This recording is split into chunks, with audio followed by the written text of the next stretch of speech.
it's fine. My microphone wasn't on, sorry. Alright. Is the audio on? Let me just check. Okay, yes, audio on. Nice. Nobunaga did nothing wrong. You know, he did some questionable things, but you know, different times. They were different times for sure. We can't really look at it with modern eyes. Hello everyone. Hello, salutations. Hello, almighty. Hello, konosu. Hi. So yeah, so finally, in today's stream, we're gonna see a lot of stuff happen. We're gonna see the Battle of Okehazama, which was a giant turning point for Japanese history and the Oda clan as a whole. And we're gonna finally see the 4th Battle of Kawanakajima and the Eiroku incident. There's gonna be a lot of stuff happening today. I'm pretty excited because we're finally gonna be able to leave our starting location and start conquering things. Finally. So, to give you guys a summary of what happened last time. So last time, we conquered the Owari province, which was this. We conquered this entire chunk, which is the Owari province. And we fought an invasion by the Imagawa clan. Today, as you can see, the Imagawa clan is encroaching more and more upon us. We're gonna fight off the Imagawa clan's invasion, and we're going to invade Mino province. That's the goal for today. There's gonna be a lot of stuff happening. I'm pretty excited because the Battle of Okehazama is actually a playable battle in this game. So yeah, that is the goal. We're gonna play 7 years once again, all the way until the Dawn of Revolution scenario. That's the goal. I think we should be able to end by, let's see, by 5 PM, which should be in like 4 hours. You said that no Dreamer with Tuesday streams from now on? Yeah, today is gonna be the last Tuesday stream because starting from next week, I'm gonna be in university. So and my schedule for Tuesdays is stacked. So I can't really stream that day. I'm gonna see if I can squeeze streams for like Mondays and Fridays, but I might not be able to. So Saturdays will be like the best time to stream from now on. So I'll be making sure to stream at least Saturday every week. But yeah, also tomorrow we have another stream. By the way, tomorrow we're gonna have a collab Apex stream with Dino. So yeah, that's also pretty cool. Anyways, here we go. Oda Nobunaga has managed to overcome the internal conflicts of the Oda clan. However, the Imagawa Yoshimoto's army chooses this moment to set its sights on the newly united Owari. Nobunaga resolves to crush the ambitions of the Imagawa clan once and for all. 1 stream a week? I'll try and make at least 2 streams a week, but I can't really promise that. We'll see. I'm pretty excited for the university course though, because I'll finally be able to learn like Mandarin and Japanese. My curriculum is actually stacked with lots of stuff about China. Actually, I'm studying Asian studies, so I get to learn about geography, politics, culture, and languages of like Asia. And I've decided to focus on Japan and China, and later on Korea as well. I wanted to also study more about Southeast Asia, but unfortunately there's not that many options for Southeast Asia. I wanted to learn Indonesian as well, for example, but apparently it's impossible because I don't think there's any teachers teaching it. Oh well. Still, Japanese, Chinese, and Korean is cool. Anyways, here we go. Eiroku III. 1 year after his return to the capital, Shogun Ashikaga Yoshiteru had lost all interest in his position as he recognized that the true power was in Miyoshi Nagayoshi's hands. Did you know Indonesia has the highest rate of schizophrenia in the world? I've never heard of that. Is that real? Huh. After wresting control over Chugoku from the Ochi clan in western Japan, Mori Motonari made for northern Kyushu. But with the Otomo to the west and the Yamago to the east, he faced enemies on both sides. In eastern Japan, Nagao Kagetora was determined to inherit the position of Kanto Kanrei. However, the Hojo and the Takeda, though usually at odds, both stood firm in opposition. Meanwhile, Imagawa Yoshimoto, Tokai's hero and ally to both the Hojo and Takeda, marched west from Mikawa to add Owari into his conquests, unaware that the young innovator was awaiting for him. Here we go, that's us! We are Nobunaga!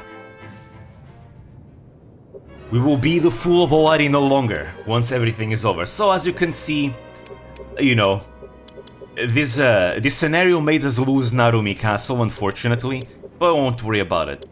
Don't worry, we'll make do with this. It is April 1560. I think it should be like in 2 months that the Battle of Okehazama will happen. I'm not sure though. So as you can see, the Hojo clan is still thriving in Kanto, beating everyone up. The Takeda clan is massive, as they were. The Nagao clan is also massive, and they're gonna fight each other.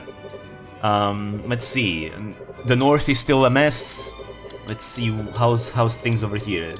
Pretty static. Central Japan is dominated by the Miyoshi clan. We're about to see them dominate Central Japan even harder. Let's see. Shikoku is still kind of broken, but I think the Chosokabe will start unifying Shikoku. And the Mori clan is just huge. The Mori clan destroyed the Ouchi clan. They're just huge. And as for Kyushu, Kyushu is still mostly Otomo dominated. But we're gonna start seeing eventually a rise in the Shimazu clan. I don't think it's now though. I don't think it's now. Anyways, but back to our clan. Our clan is enemies of both the Saito clan and the Imagawa clan. But first we have to deal with the Imagawa clan. We can't do anything before beating them. So let's see. As before, let's get this. This is very important to get at least System Reform 1. And as for here... Oh, wait. Okay, we have to start this anew. I forgot, but I have Polka added this. Wait, I forgot to disable the VTubers. I forgot to disable the VTubers. Wait a moment. Wait a moment. I need to disable them. I was playing with Advent because I added Advent to the game as well. And I forgot to disable all the VTubers again. Let's see. There we go. Fortunately, we haven't done really anything, so we're fine. Wait, it's not here. There we go. Active standby. There we go. Switch all 70-something VTubers off. Polka was a historical person in medieval Japan. Hell yeah. How far into this game are you, anyways? Not far at all. Not far at all. There's still like, how many years? Like 50 years of history that we need to go through. And each stream has been like 7 years at a time. Okay, there we go. Here we are. Policy, system reform, Oda Nobunaga. Like, this is pretty much the early stage. I mean, they're not the early stages of the Sengoku Jidai. The early stages of the Sengoku Jidai happened like 100 years before this. But we're in the middle of the Sengoku Jidai, which is like the early game of this game, pretty much. Still, let's see. Here we go. Strength of years. I want... Ooh, this would be good too. Yeah, let's put the standing army. Okay, there we go. That's nice. Polka being a general in the Oda family is kind of an event, exactly.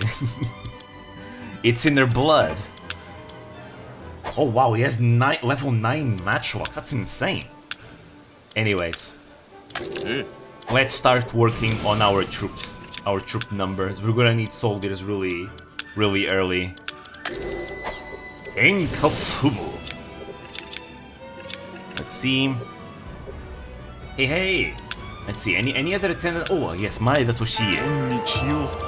Let's see, who else? Yamauchi Kazutoyo. So, I think at this point... Let me see, at this point I think Hideyoshi is already with us, right?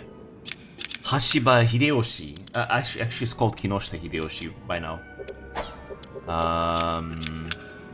Let's see. He should be somewhere, I don't see him anywhere. Ah, there he is, finally! Kinoshita Hideyoshi.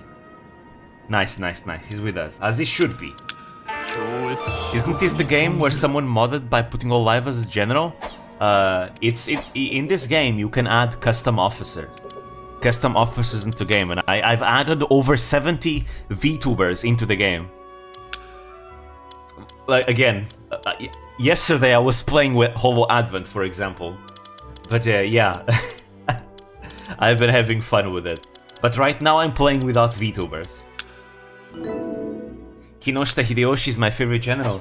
He was a very good general, like, for real. We're gonna see a lot of his exploits in this game. Anyways, let's have time pass, because I think things will be automatic. 17? 70? 70 with a 0 at the end. And I still want to add more. I've added every single Hololive VTuber, but I still want to add a lot of Nishisanji and indies and other company VTubers as well. I'd like to at least have like over 200 VTubers into the game. We got the Takeda one, an alliance. Oh, here we go, here we go, here we go. There we go, the Battle of Okehazama begins. This is it, this is the turning point. Possibly one of the most important battles in Japanese history ever. Tokai, Suruga province. In the land of Suruga resided a great daimyo who carved out parts of Totomi, Mikawa, and even Owari for himself. Known as Tokaido's best for his peerless skill, his name was Imagawa Yoshimoto. And his ambitions had only just begun to bear fruit. Today we begin our westward march. We ride for Owari, the fertile lands of the Oda. I shall gauge for myself the worth of this so-called fool, Nobunaga. Here I devour him all. Meanwhile, in Owari. My lord, I bring news. The Imagawa march for Suruga. Yoshimoto himself is leading the forces they make for Owari. Grim news, but the night draws late. Let us retire until the morrow. My lord, we must lend us your wisdom. Our clan's very existence is in peril. Despite the imminent Imagawa attack, Nobunaga ended the war council early and went to sleep. The next morning. More dire news, my lord! The Imagawa forces have arrived at our territory in Marune and Washizu. Come at last, have they? You shall ride out to meet them without delay. As soon as word arrived of the Imagawa attack on Marune and Washizu, Nobunaga resolved to face them. In anticipation of battle, he prayed for victory at Atsuta Shrine. Oda army camp. So, basically, a lot of Nobunaga's generals were advising him to stay and fortify inside his castle. But Nobunaga was like, nah, we're not staying in the castle waiting for death. We're gonna ride out and meet them in combat, in the field. And that's what he did. And we're gonna see what happens, even though I think the numbers of the Imagawa compared to the Oda, I think there was like around 25,000 to 40,000 troops of the Imagawa, and only 2,500 of the Oda troops. So the Oda were vastly outnumbered, very, very much so. My lords, the enemy's numbers are great. We ought to take refuge in the fortress and wait for our moment to strike. Oh, there we go. A chance which may never come. Let us not forget that we face Tokaido's best. Playing defense won't be enough to beat him.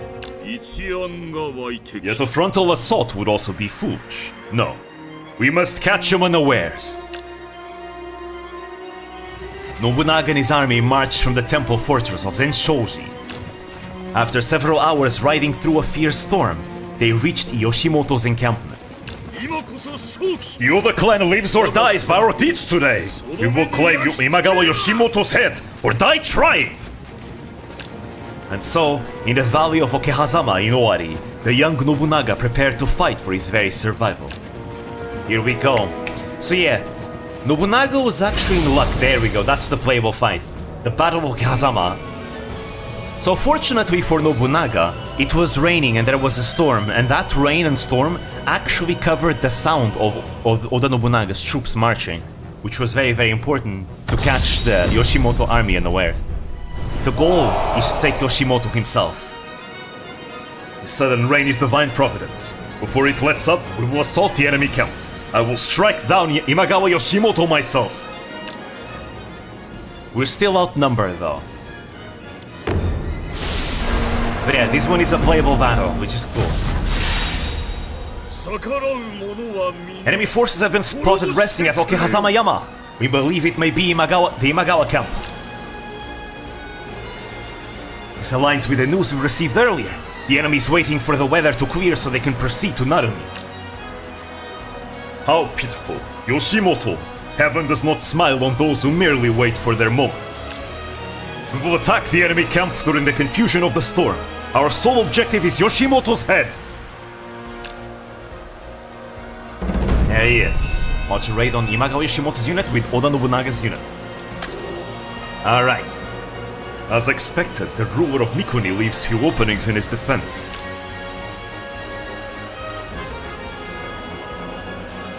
All units, engage in skirmishes. We must separate Yoshimoto from his defensive units. Patience is a virtue of Nobunaga. Patience is the virtue of Tokugawa Ieyasu. Nobunaga liked to take the initiative for himself. I will see it done. We shall cut open a path. Engage in battle with all the defense units before the raid. Do not allow Oda Nobunaga's unit to engage in battle with the defense units. I suppose they didn't have proper chill picks back then. You'll see. There's gonna be... Patience is a very important lesson that Tokugawa Ieyasu is going to have to learn. But Ieyasu is gonna be the guy to unite Japan in the end. He's gonna be the one to finish what Nobunaga began. Alright. But first we need all units to engage Yoshimoto's troops. Alright. What are the other soldiers doing here? Well, whatever their intention, leave no man alive to see it through.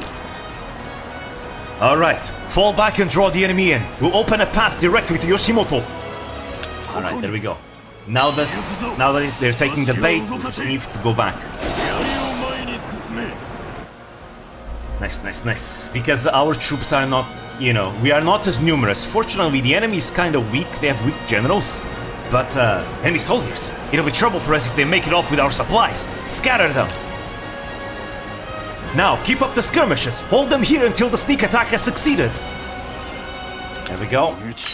Bring them back. Actually, no, we're fine keeping them here. Now we just need a Tsuneoki to lure this one out. Oh, we could also take that. Enemy soldiers! Didn't know that detachment straight from the main force. After them! Time to make our names! Sneak attack? That's very dishonorable. Oh no, there is no dishonor in victory. To a samurai, victory is all the honor you need. We've got them on our hook. Now we just need to pull back and rip them away from Yoshimoto. Alright, there we go. A lot of samurai loved sneak attacks, like the Shimazu for example. Alright, as long as we keep up the fighting, the defense units won't be able to move. Now's the perfect opportunity for the main force to attack Yoshimoto. Alright, there we go. We've got them now. There's a modern saying based on the if you find yourself in a fair fight, your tactics suck. You know, as the Art of War once said, the essence of strategy is deception. All warfare is based on deception. So mastery over deception is the key to mastering warfare itself. And a lot of samurai loved the Art of War. Like, they were big fans of the Art of War. So they had mastered the Art of Deception. I kind of want this key point, but I can't do that. I need to focus on Yoshimoto. Actually, wait. Can I take the key point though? The key point is just gonna buff everyone. There we go. Yeah, he's tired. We got the key point though, which will buff us. Yoshimoto is still pretty strong. As you can see, he's got really good stats. And he's got more troops. Alright. Let's go. There we go. Attack! We seek only Yoshimoto's head! An assault? They used the rain as cover? That imp Oda pulled one over us. There you go, he's confused. He's confused, which is pretty historically accurate. Can't unsee a Total War game. My dream samurai game would be a mixture of Nobunaga's ambition and Total War. I'd like the gameplay of Total War combined with the events and accuracy and politics of this game. That would be my absolute dream game. When in doubt, Ashigara's then, hell yeah. Morishinsuke, move! Follow your lord! The enemy's leader's head is ours to take! That's the guy that killed Yoshimoto. It's do or die, don't give Yoshimoto a chance! Alright, everyone gets Nobunaga Frog's awakening. Yeah, our other troops are getting exhausted though. The enemies are also exhausted though, so that's good. Everyone is exhausted. Yeah. My expectations for modern Total War has been pretty low. A pincer attack! They've planned for everything! Yep, all holy stats are down. So, if this seems very easy, so when Nobunaga attacked Yoshimoto's camp, Yoshimoto was actually in the middle of a head viewing ceremony, you know, where he was basically looking at the heads of his enemies, right? And when he realized he was being attacked, it was already too late. He actually thought it was his own troops, like, brawling amongst each other. Oh, there we go. There's the menacing look. So he was caught completely by surprise. He didn't even know what hit him. So it wasn't really a battle, it was more of a massacre. So Nobunaga, with a smaller force, was able to cut the head of the snake, as they say, you know?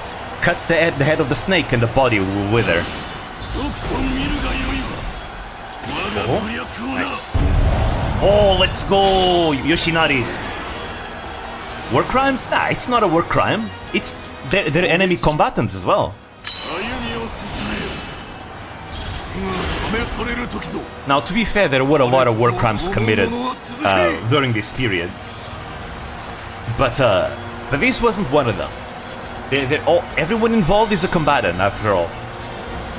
Yoshimoto was the one invading Nobunaga's territory in the first place. It's not a war crime if nobody's around to prosecute it. Yep, and there we go. And just like that, the Imagawa family is fallen. Uchi-zane. And there we go. Yoshimoto is dead. Imagawa Yoshimoto has fallen. Raise your voices. We did it! Japan will change forever after this. Only a few enemies remain. Attack at full force. Hey! Hey! Oh!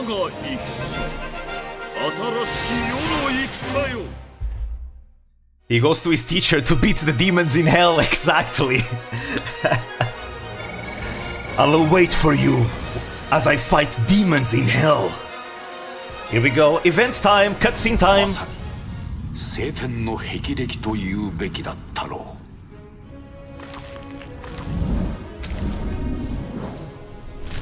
孫延山を領し、街道一の弓取りと名高い今川義元。永禄3年、その義元が数万の軍を率い、尾張攻略のため駿府を発する。義元自ら遠征すれば、尾張国内に正面から歯向かう敵などいようはずもない。今川軍先鋒隊は次々と城を落とした。義元本隊も威風堂々と尾張へ入国。衆の後、先ほどまでの陽光が嘘のようにかき曇り、雷鳴とともに大粒の雨が今川将兵の甲冑を叩きつけた。衆を避け、義元は桶狭間山で休息を取る。激しい雨はあらゆる物音をかき消し、今川軍の誰一人近づきつつある敵勢の瞬動に気づかなかった。初期払いの一杯を飲み干した義元は、時ならぬ足軽らの喧騒に眉を潜める。いぶかしんだ次の一瞬、義元の眼前に長槍の穂先が突き出された。敵襲である。ゲームオーバー義元。貨幣による正面からの参上への奇襲。何もかも常軌を逸していた敵勢の行動を誰が想像し得よう。あるいは最後の瞬間まで義元は己が撃たれたことすらわからなかったかもしれない。 That's a surprise face if I've ever seen one. 尾張遠征は唐突に終わった。この日を境に義元への習字は街道一の弓取りから天下人が最初に倒した大名に変わる。薄れゆく義元の視界の隅に奇襲の成功に満足げな将の姿が映った。義元を踏み越えて天下へ駆け上がる男、織田信長。なお織田信長。I love these cutscenes so much. We're gonna see another one soon. Oda easy clap. The Oda clan advanced on the Battle of Okehazama, obsessed with the idea of claiming Yoshimoto's head. Also, by the way, samurai in general were obsessed with the idea of claiming their enemies' heads.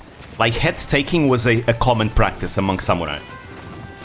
Nobunaga dismounted his horse along with his closest officers. They joined the common soldiers and brandished their swords together. Through wave after wave of counterattacks, they gradually closed in on the center of the Imagawa army. And then... Report! Mori Shinsuke has killed the enemy leader, Yoshimoto! No head. Well done.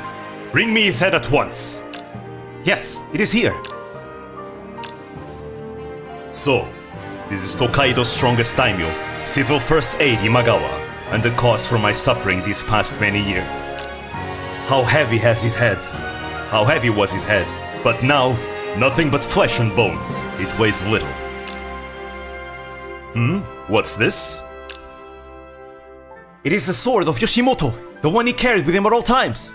It's not like the usual hack and slash game like Samurai Warrior series. No, it's a grand strategy game instead. It is said that Nobunaga took Yoshimoto's sword, Sosan Samonji, and made it his own, carving into these words. By the way, that sword, Sosan Samonji, has been through so many samurai.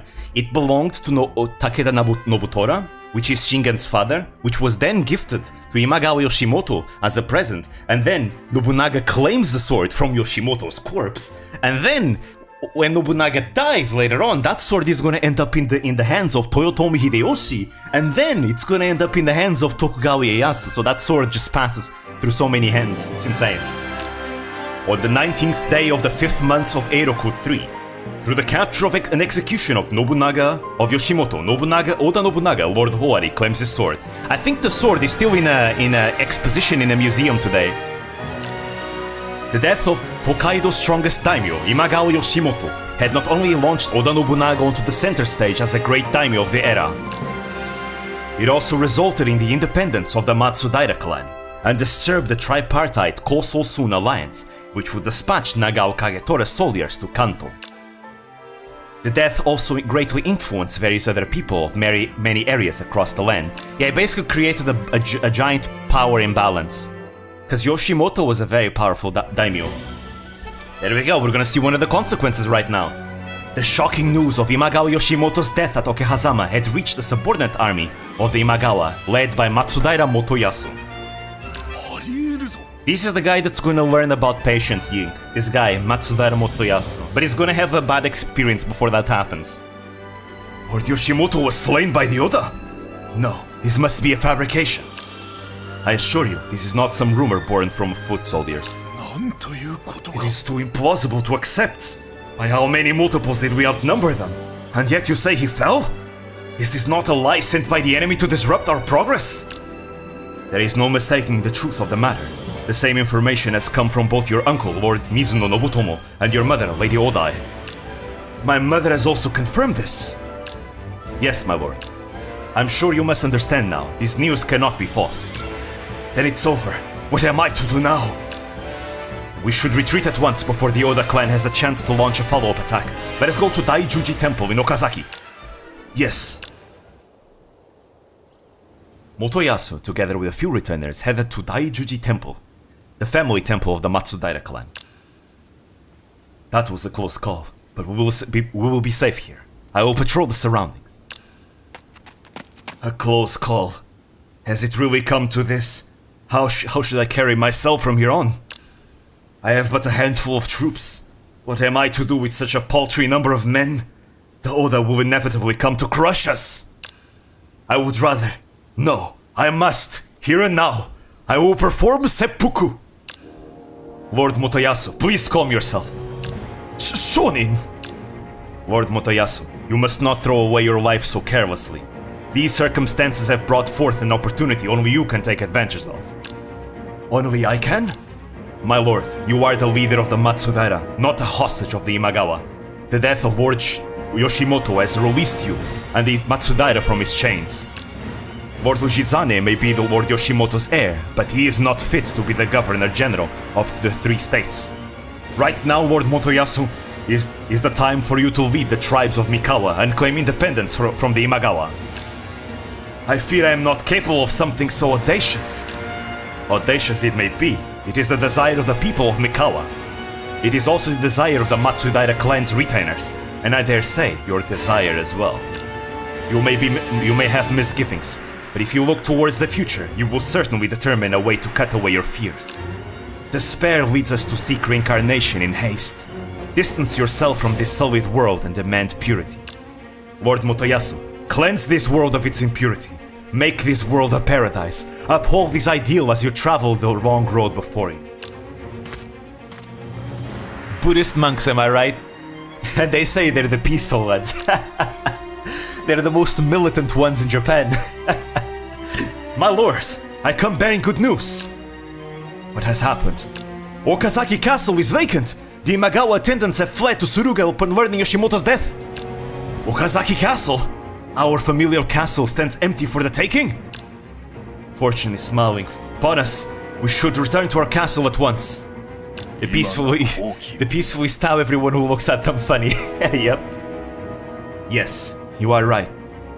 Let us go back to Okazaki. And so, Motoyasu returned to Okazaki Castle and declared independence from the Imagawa clan. Now the leader of the Matsudaira, he entered the Trouble Era as one of its major daimyo. Despair leads us to seek reincarnation in haste. Though these words, a teaching of Toyo Shonin, were inscribed upon Motoyasu's banner, which the Matsudaira army would raise high each time they marched onto the battlefield. Yeah, don't FFs at 15 surrendered so quickly. There we go. As a result, Imagawa Ujizane succeeds Imagawa Yoshimoto as daimyo, but he's not nearly as half competent as his father, by the way. And the following officers die. Imagawa Yoshimoto died. Ii Naomori dies, which is also important because it is because Ii Naomori dies that the Ii clan is left without a male heir. So instead, they're gonna have a female heir instead. So yeah, it's gonna be a female daimyo that they're gonna have instead. It's gonna be Ii Naotora. And then later on, Naotora is going to adopt a child called Ii Naomasa. Anyways, Inu Noritsuno also dies. Really? I thought women couldn't read back then? They could. In Japan, there were a few handful of female daimyo. Ii Naotora was one of them. Tachibana Ginchiyo was another one before Tachibana Muneshige was adopted into the clan. I don't know if there's a few others, but those two are like the major ones that come to mind. Basically, they would lead if there's no one else that can lead. There we go. So if a female leader were to lose in battle, could you refer it as... I'm pretty sure that has happened though. Onabugeisha. They weren't very common, but it has happened. You had, for example, in the Genpei War, you had, for example, the case of Tomoe Gozen. She was a very ferocious warrior, but I think she ended up dying in battle though. There you go. We occupy Narumi Castle, the Matsudaira clan is formed, and we declare a truce with the Matsudaira clan. I remember reading up on some female Japanese leaders. Jesus Christ, they are brutal. Oh yeah, Tachibana Ginchiyo is very brutal. Very, very brutal. Even in Yakuza clans, women can be the leader of the clan. Yeah, that has happened. I think it's the case that what happened in the Tojo clan is actually accurate to what happened actually in real life history. In one of the clans. One of the Yakuza clans. There we go. Narumi Castle is here. I'm gonna give Narumi to... Takigawa Kazumasu is a good... Nah, obviously Shibata Katsuie needs to lead something. There we go. I'll give this to you, Katsuie. I'll keep Tokichiro as an attendant. There we go. And we have so many attendants, that's insane. Wow. That is nice. That is very nice. Keep the eagle eyes. So yeah, Tachibana Ginchiyo, she was, you see, she was the daughter of Tachibana Dosetsu. Dosetsu was known to be a very ferocious samurai, and he didn't have any male heirs. So as a result, he decided to just, you know, teach his own daughter as if she was any other samurai, right? As if she was a male heir. So she ended up becoming quite the ferocious, brutal warrior. Even after she got married to Muneshige, and she was no longer the leader, she still carried herself as any other samurai, and she refused to be just a housewife. She refused completely. She was openly a woman, yes. Like, even though she was supposed to go back to be just a housewife after getting married, she refused, and she just kept doing her thing. And she lived separately from her husband, and she always carried with herself like a group of women samurai, just to, you know, just to intimidate guests.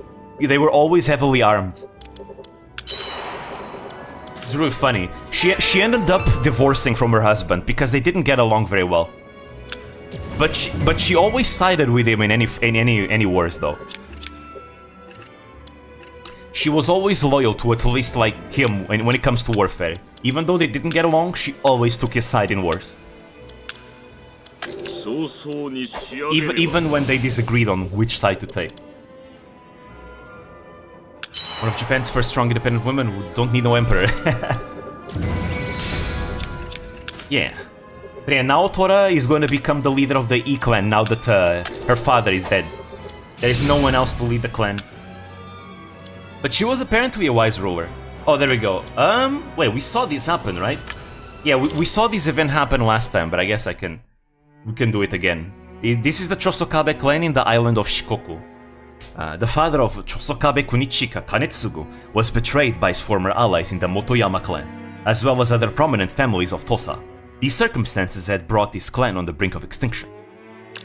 At the end of all the suffering, Kunichika managed to rebuild the Chosokabe clan and expand their influence.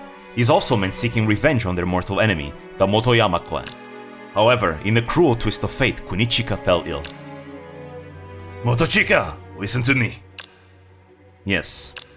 My father, Kanetsugu, was a leader far more valiant than I. But he was arrogant. It was this arrogance that turned his followers against him and brought down about his downfall. This is why you must not lose the faith of others. It is easy for me to say this to you, but it is a warning you should not take lightly. To lose the faith of those around you is to invite disorder. When it is gone, will you have the power to survive? Without it, is there any plan that would see you through to the other side? You must choose the road you will take. I once believed that you, my successor, were weak at heart, but I was mistaken. Motochika, Shikoku is yours if you will take it. I have every confidence that you will. Your talent far exceeds my own. Yes, you can entrust everything to me. Chikasada, Chikayasu. Yes. I'm listening. I'm sure you already know what you need to do. I want you to support Motochika. He cannot gain success if you are to defy him. Of course. You can trust us. You can trust in us, I mean. How vexing. But I will not live to see the day the Motoyama are destroyed. Motochika, pay me tribute by annihilating the Motoyama. As soon as you have finished mourning, you will suit yourself in armor. Father, you may go. May you go in peace. I shall. Although I leave you now, my spirit will watch over the Chosokabe. Father! Father.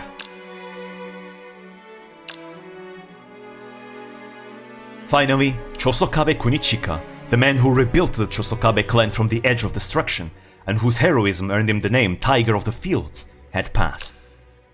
His dream of unifying the land of Tosa and creating the Chosokabe militia were passed on to his son and heir, Motochika.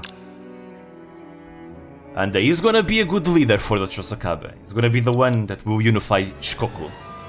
And there we go, he's dead now. Anyways, there's gonna be another major event happening in 1561. Let me see.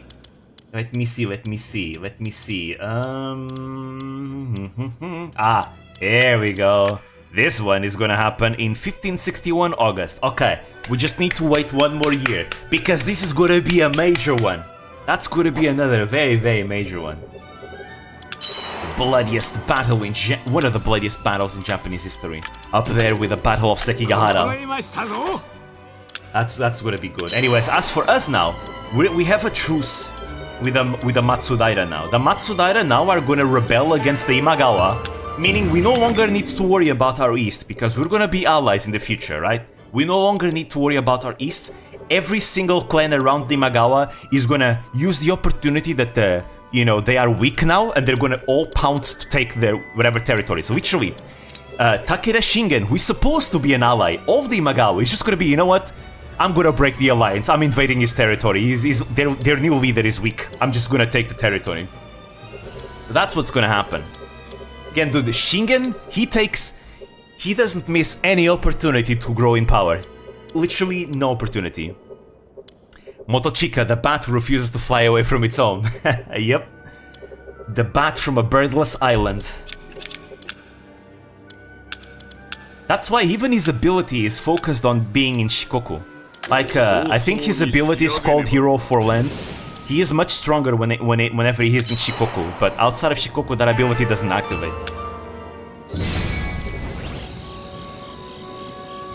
There we go. Alright, we just continue building up peacefully because we also have wars to do in the future. Once our alliance with the Matsudaira is secured, we will begin our invasion of Mino. We have to conquer all of these territories right here. Inabayama will be the last one, but we have to take Ogaki. I think Ogaki will defect to our side. We have to take Gujo Hachiman, we have to take Iwamura, we have to take Kanayama, and finally, Kawayama, there we go. And finally, we have to take Inabayama last, because it's the strongest one. There we go. That's an awesome ability, gotta place them sometime, yeah. And the son of Motochika, Morichika, is also a pretty good warrior. He's got really good abilities as well. So if even after Motochika dies, the clan is in good hands in terms of like succession.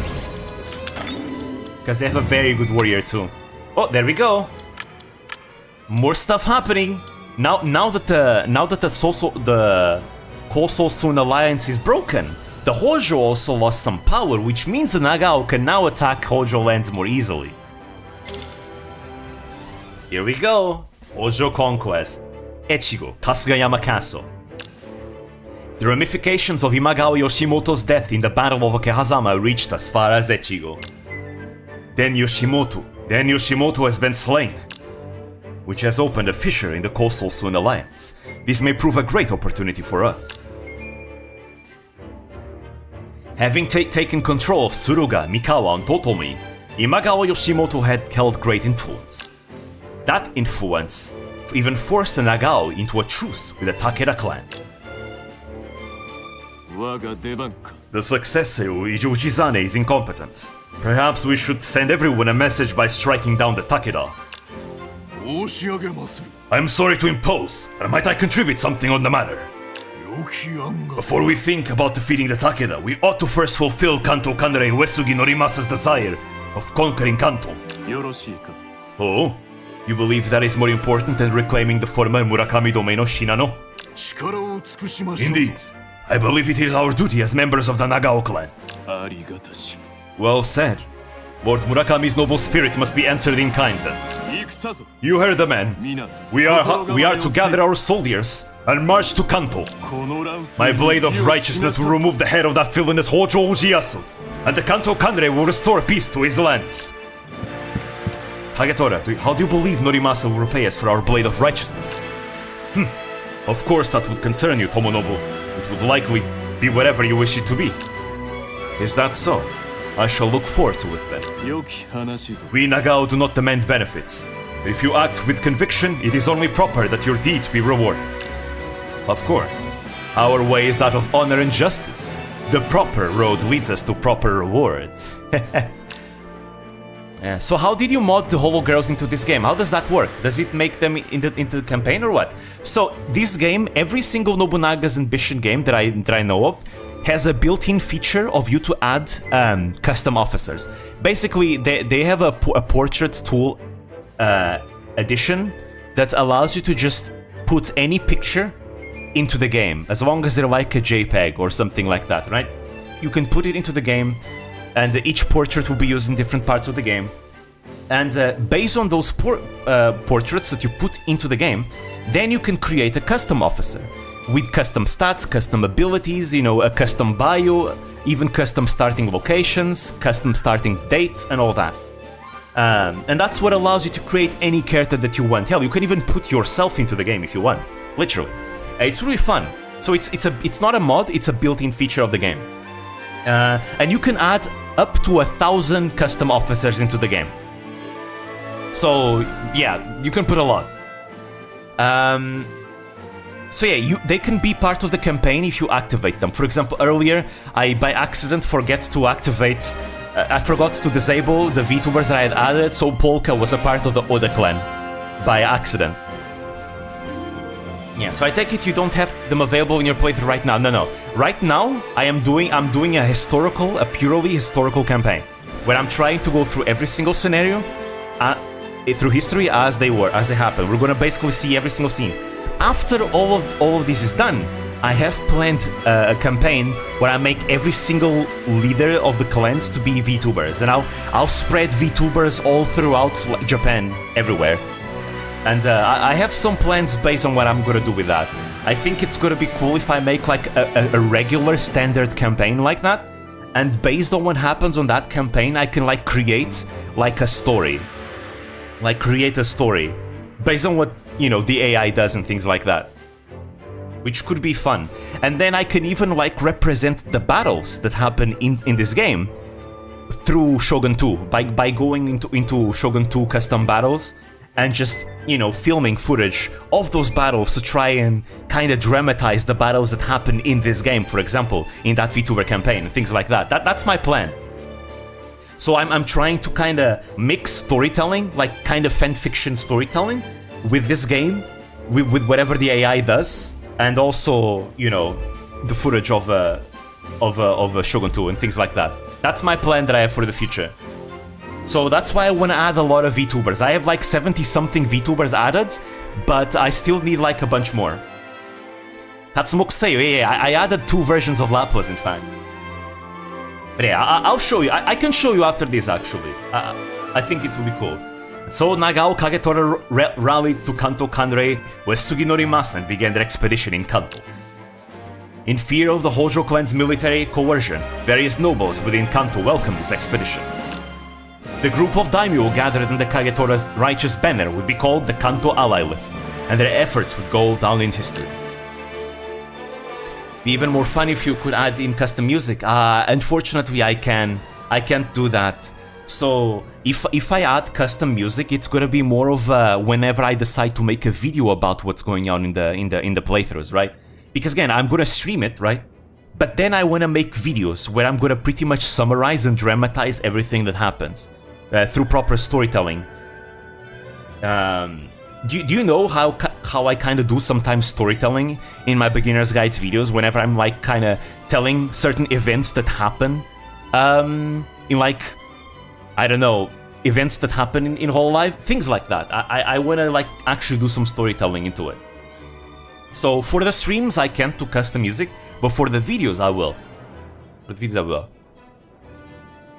Alright. There we go. And the following clans, alliances, marriage alliances, vassalages are terminated. Ota clan and Hojo clan, Yuki clan and Hojo clan, Narita clan and Hojo clan, Sano clan and Hojo clan. They are all enemies now. The following clans form alliances: Nagano clan and Nagao clan, Ota clan and Nagao clan, Satomi clan and Nagao clan, Satake clan and Nagao clan, Utsunomiya clan and Nagao clan, Yuki clan and Nagao clan. They're all allies now. Oh wait, there's more. There's more. Nasu clan and Nagao clan, Oda clan. This is not our Oda clan. It's the Kanto Oda clan. It's a different Oda clan. And the Nagao clan, the Narita clan and the Nagao clan, the Sano clan and the Nagao clan, the Nagano clan and the Narita clan, the Nagano clan and the Sano clan, the Narita clan and the Sano clan, the Narita clan and the Oda clan, the Narita clan and the Yuki clan, the Narita clan and the Utsunomiya clan, the Sana clan, the Oda clan, the Sana clan, the Yuki clan, the Sana clan, the Utsunomiya clan, the Ota clan, the Yuki clan, the Ota clan, the Oda clan, the Kanto Oda clan, that is, the Ota clan, and the Sataka clan, the Yuki clan, the Oda clan, the Yuki clan, the Yuki clan and the Sataka clan, the Utsunomiya clan and the Nasu clan, the Utsunomiya clan and the Oda clan, the Utsunomiya clan and the Sataka clan, the Nasu clan and the Sataka clan, the Nasu clan and the Oda clan, the Oda clan and the Sataka clan, the Satami clan and the Sataka, the Satomi clan and the Satake clan, the Satami clan and the Oda clan, the Satami clan and the Yuki clan, the Satomi clan and the Oda clan. There we go. Whew, that's a lot of clans. That is I mean, look at Kanto. It's a mess. It's a mess. I can't do the scat man. I'm a scat man. Wait, and then there's also this. Wait, let me just also read this one before. I don't want to miss it, in case I lose it as a result of yeah. But I did a Holox playthrough. Yeah, I have a Holox playthrough with my perfect Laplace custom officer. But I'll show you. The God of War from the North. First, I'm gonna do this event because I don't want to lose it. Nagao Kagetora was to cross the mountains and come to Kanto. Upon word of this news, Ujiyasu of the Hojo clan made ready for the inevitable arrival of his powerful opponent. Realizing that Yoshimoto's death had shaken the Koso-Sun alliance, Kagetora had immediately set out about preparing his attack. So, he's finally made his move. Yes, sir.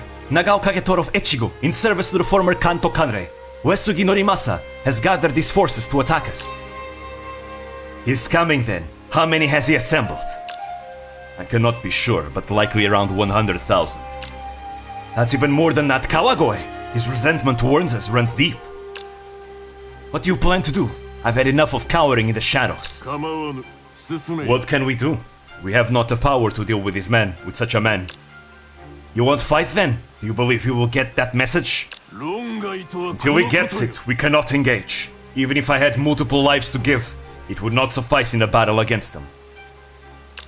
Also, I learned this game is recent. That surprised me. Thought this was an old, like, 2012 game or something. No, that's Nobunaga's Ambition Sphere of Influence, which is the most popular Nobunaga's Ambition game. That one came in 2013. But this series is old. This series is older than Super Mario. It has had, like, more than 15 entries by now. Like, this game is the 40th anniversary of the series. It's really old, really old. Can you believe he intends to fight to the last man? He won't be able to maintain such a large force in Kanto for very long. How many times is Nobunaga gonna conquer Japan? None, because Nobunaga never conquered Japan fully. He died before he could. He was betrayed by one of his generals. But you know, you can change history in this game, so you can fulfill Nobunaga's ambition and conquer Japan. I've conquered Japan so many times by now, it's insane. In so many games. His soldiers will suffer from fatigue and hunger and run back to Echigo, and that is when we strike in earnest. The man is extremely persistent. You really expect him to turn back so easily? With the lands of Kanto in such disorder, it isn't hard to imagine he'd simply steal provisions from the commoners. Like, after Nobunaga's death, the one that will be his successor will be Toyotomi Hideyoshi. Toyotomi Hideyoshi avenged the Nobunaga's death by killing the traitor Akechi Mitsuhide, and then he basically took over, you know, where Nobunaga left off. He was the one that conquered everything else in Japan that was left. Then he realized, I have a bunch of warriors in Japan and nothing to conquer. I know, let's take the Nobunaga's original idea and let's conquer China. And then he invades Korea. And then that almost succeeds, but then it fails, because naval warfare is not Japan's forte back then. So they get kicked off of Korea. Toyotomi Hideyoshi dies of illness. And then everyone is like, yeah, we don't want to stay in Korea anymore. Let's just get away from here. We're losing now, so let's just go. And then, because Hideyoshi left a 2-year-old son, you know, let's just say that Japan was ripe for the taking. So Tokugawa Ieyasu decides to pick up from there and take over Japan after that. And then he creates a solid, long-lasting regime that lasts until the Westerners arrive in Japan to open it up again. Basically, General Matthew Perry, Admiral Matthew Perry from the US. He opens up Japan, and that creates the major restoration because the shogunate was weak back then. Anyways, we'll have plenty of time to discuss that once we get to the Osaka Castle and Battle of Sekigahara events of this game. Because they're going to do a lot of foreshadowing for that. Anyway. And we must be prepared. We'll make for that greedy monk of Kai to take him on. So that's it. You mean to rouse the tiger in his own den, do you? The tiger of Kai, Takeda Shingen. I still get the laughs whenever I imagine the US showing up with guns and going, you're gonna trade with us or you're gonna like it. They showed up with boats, with guns, gunboats. They literally threatened to bombard the goddamn ports if they didn't open the country. That's the one that Hoshimachi Suisei talks sometimes in her streams. Matthew Perry.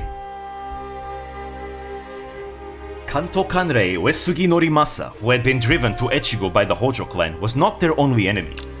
The former Uesugi retainers, Nagano Narimasa, not to be confused with Norimasa. Norimasa, Narimasa are different people, you know? One is Norimasa, the other one is Narimasa, different people. And Ota Sukemasa had also long battled against Hojo in Kanto. Why is Suisei talking about that? Whenever Suisei goes into her character of Bushimachi Suisei, you know, her samurai version, she says that she was from that period of time. And when Matthew Perry opened up Japan. That's why. She was a Meiji Restoration samurai. Didn't know she has a samurai version. Yeah, when she starts talking like a samurai, she goes into full Gozaru mode, like Iroha. It's really nice. The Nagao clan had the backing of many powerful daimyo, including the hero of Awa, Satomi Yoshitaka, and the longtime rival of the Hojo. The Hojo clan would now have to reap what they had sown during the Kawagoe Night Raid. There we go. Alright, let me show you the VTubers that I added. I'll make a small pause here. Just a very small pause. We'll have time to look at them a bit more closely when I eventually go for my actual playthrough of VTubers, but let me just give you like a general overview. Oh, there we go, this is her, Tachibana Ginchio, the female samurai that I was talking about. That was her. Anyways, let me show you, right? Yeah, I have 83 custom officers right now. Let me see, can I do it from here? No. I think, yeah, you can output, really. Huh, interesting.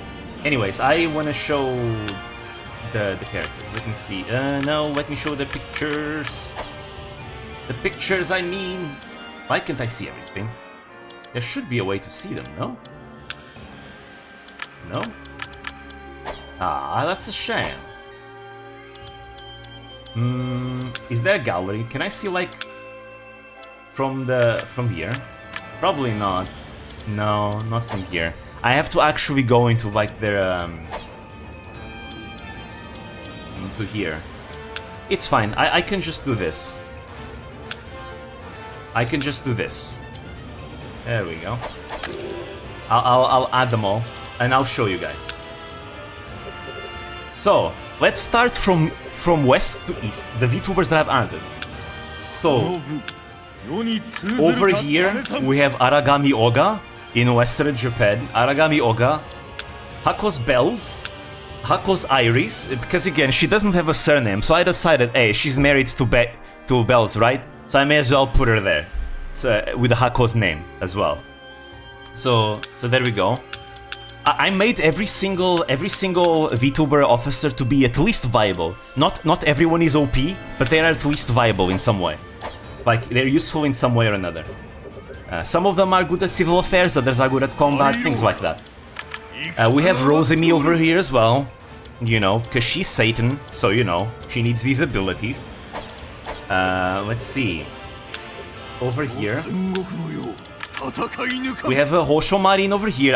I've been doing like a change in like the artworks that I've added. Some of them have even different artworks whenever they start using their abilities and everything. But yeah, Marin is over here. She's a good combat unit. Let's see, over here. And yes, you can make them the leaders of the clans. Wagaha is good at commanding armies. Depends on which version of Laplas you're talking about, because I have two versions of Laplas. One of them is terrible. The other one is like the best character in the game. So here's Finana. She's also here. But yeah, you can like edit the clans to create a new clan. You can change the leader of the clan, and you can even swap their regions around and everything. So I can make everyone be the leader. Right now, this is the default. Over here, we have Ina. Ina over here. She's actually really good in a lot of things, but in a more indirect way. But she's really strong. Ina is very, very strong. We have Tsukumo-sana as well. We have Enma, who is she's Ina's manager. So obviously she's here. She's really good at combat too. Let's see. Ryuzoji clan. You have Gaoru. Most of the sea-based VTubers are here in Kyushu. But you have Gura over here, the Western Titan. Let's see. Over here, you have Amelia Watson. She has really high stats, especially a leadership stat is really high. She has basic abilities, but these are abilities that are very useful though. But her stats are so high. Let me see. The Mori clan, because you know who's gonna be in the Mori clan, right? Obviously, in the Mori clan, you know, with Mori Motonari, Mori Takamoto, and all the other Moris, I had to put Mori Calliope, obviously, you know. It's Mori Calliope. I need to put her in the Mori clan. She even has Way of the Mori. And she's good with cavalry, for reasons. Jade Chad is also here. She's Kali's manager. Let's see, who else? Over here, you have Nekomata Okayu. She's in the Chosokabe clan, together with Inogami Korone. They're both really good at combat. Over here, you have Kobo Kanairu, over here in Shikoku. She's got really high valor. And they gave her tactics because of Valorant. Let's see, who else? Over here in Inaba province, you have Usada Pekora, who's also very broken, and the rest of Usaken is also here, like Muna Hoshinova and Shishiro Botan, who's ultra broken in combat. She's the god of war. Takanashi Kiara is also here. Tokoyami Toa. Kiryu Koko. Kanata, I'm gonna put her somewhere else because she's no longer part of Usaken. And Uruha Rushia. And I found the cool artwork of Rushia that I can put here, which fits the scenario. Will you ever play with your fans as characters? No, I'm gonna make it purely just VTubers. I'm not gonna even put myself in the game probably.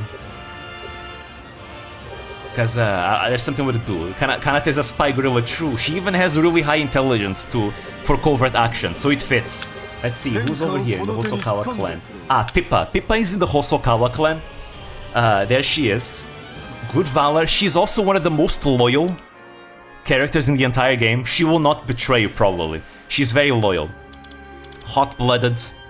Reputation, you know, reputation makes people be more loyal to you if you're in the same castle as her. So, you know, because people tend to be very, you know, very loyal to her.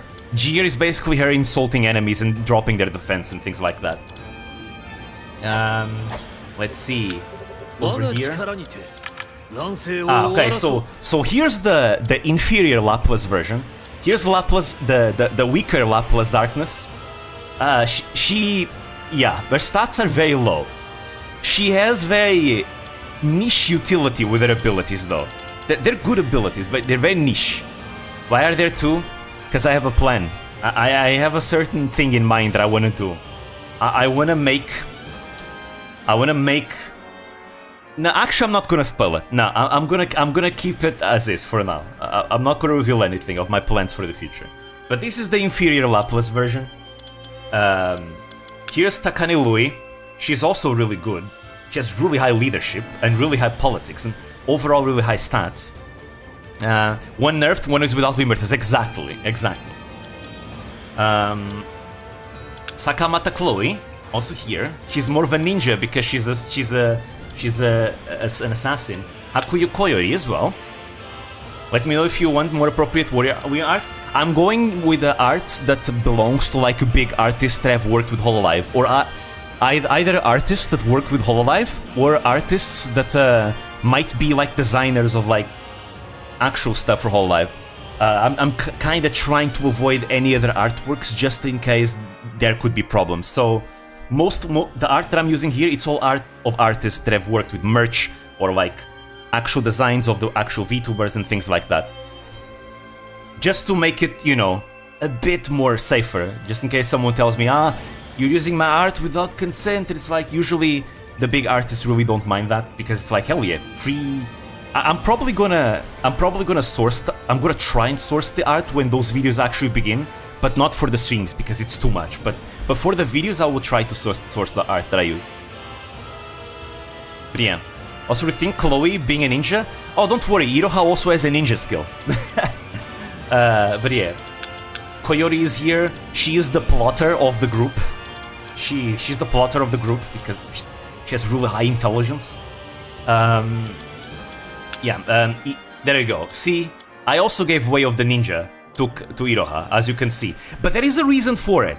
You see, Way of the Ninja, what this ability does, it nullifies covert actions executed in your castle. So covert actions is anyone trying to sabotage your castle, anyone trying to assassinate one of your officers, anyone trying to do, you know, dirty stuff infiltrating your castle. And if you remember that one episode of Hologra, where we saw Holox, you know, trying to plot world domination, Chloe and Iroha both noticed that there was an intruder inside their base way before Koyori's the defense systems went off, right?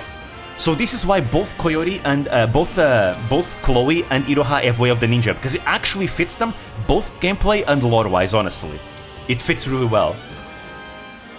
But yeah, she's the frontline unit of Holox. But yeah, so this now then we have let's see. Let me show you the superior Laplas though. There you go, this is the superior Laplas. She has maxed out stats in everything. All her stats are perfect. She has Awakening, which is basically, you know, reference to her awakening, her real powers. It's Nobunaga's ability. It's super broken because the cooldown is super short and massively increases her attack and defense, which are her combat stats. Military Paragon makes every single enemy unit just weaker. Anyone that she fights against is just gonna be weaker. And it's really funny because if you let the AI control itself, she acts very arrogant with this ability. It's really funny, which is very, you know, in character. Battle hardened means that even when she's tired, she still fights close to like full power. So making her tired is going to be really difficult as well because she just fights really well. And Enlightened Blade reduces the defense of everyone around her and makes her immune to like confusion tactics and damage tactics, which means that, yeah, those tactics are not going to work against her. So she's literally, all her kit is meant to make her as perfect as possible. She's like the perfect unit, right? So that's why there we go. Laplas's Demon and Chain, their true power awakened. Laplas seeks the total subjugation of the world. She is cold and calculating, perfect in every way, ruthlessly bringing to heel all who would stand in her way. Her shackles have lost all their sealing power, however. As she seems to have taken an odd liking to them, she still wears them as an accessory. This is because I'm using, you know, artwork of her still with the shackles. It's, you know, they don't have power. They're an accessory now. I'm assuming your playthrough is going to be you trying to stop Wagahai's Conquest of Japan. Yeah, that's going to be the third one. That's going to be Season 2. And the Season 1.5 was going to be Holox's Rise. I already have the seasons planned, but still flat, exactly. We'll go back to the capital. Over here, we have Advent, which I added yesterday. Shiori Novella over here, she's also super broken. She has really high intelligence. You know, Community of Minds, because, you know, yeah. I'll explain this better in the future. But yeah, 100 poems, worldly knowledge, Kiyoshi's records, you know, makes sense for a Shiori novella. Nerissa Ravencroft, here she is. Like water is a bit of a stretch, but it's an ability that restores your ally's stamina while making the enemy confused. And I thought, let's see, Nerissa's singing supposedly is really beautiful, so that can be a way for her to like restore her allies' stamina, right? But she confuses enemies because in lore, her singing can bring people to insanity, so that's what it is. And you know, her singing is also very flexible, you know, kind of like water. So there we go, flexible like water. Koseki Bijo is also here. She's got this build. She's the best combat unit for Advent. Then you have Fuwaba, and Mokoko. Both of them. They have similar abilities and they have the same stats. They have the same stat total, just distributed differently. I used the art of their Kaibutsu cover as their tactics animations. Let's see. What else? So back to the capital. We have more members here. So we have Crony over here, Anya Melfisa, Murasaki Shion, Yozura Mel, Yuzuki Choko.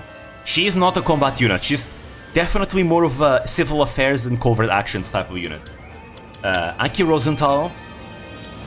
The Shogun, I'm gonna make her the Shogun, obviously. Tsunomaki Watame, because she's Watame Shogun, obviously. Let's see. Over here, in the Matsunaga clan, you have Akai Hachama and Akai Hato. They're sisters. You put a lot of demons in the capital, yes. So they're sisters. They're different characters in here. They're gonna be the leader of the clans. They have both Hiragomo, because it references spiders. The spider tea kettle of Matsunaga Izahide. When you make your playthrough involving Wagahai conquering Japan, is it going to be possible to make the officers under the rest of Holox? Yes, you can. You can conquer enemies and make them submit to you or execute them if you want. And sometimes you can even do covert actions to spread rumors in enemy clans to make their enemy officers be less loyal to them, which means you can then start talks, like hidden talks with them to try and make them come to your clan and all that. So there's multiple ways of getting like officers under your heel. Other than that, sometimes you may even find officers that are running away from clans that have been destroyed, and you can even like hire them because they're Ronin, right? They don't have any masters and things like that. So you're gonna see, like, for example, one of the playthroughs that I did, literally Russia had escaped the Usada clan because the Usada clan was destroyed by the Mori clan, and Russia went to run away for the Chosokabe clan. And I invaded the Chosokabe clan and fought Russia because Russia ran away there. And then I killed Russia by accident because I was playing as Aqua, and Aqua is really strong. Is your season of Wagahai Conquering Japan going to be streamed? Or everything is going to be streamed and also going to be videos as well. I'm going to stream everything, all the playthroughs. But then I'm going to make videos based on what happened in those streams. That's the plan. So let's see, do I have anything here? So in a way, it's almost kinda RP, like roleplay. Over here in the Suzuki clan, we have Astel. We have Astel because he's a, you know, giant Apex juggernaut. We have Robosa also here, she also plays Apex, and Minato Aqua over here as well. She's really OP, by the way. Let's see. Over here in central Japan, you have Sakura Miku. She has a lot of valor, but not much else. Also a Demon King. Let's see. Over here, in this bird symbol clan, the Rokaku clan, Rusha got terminated.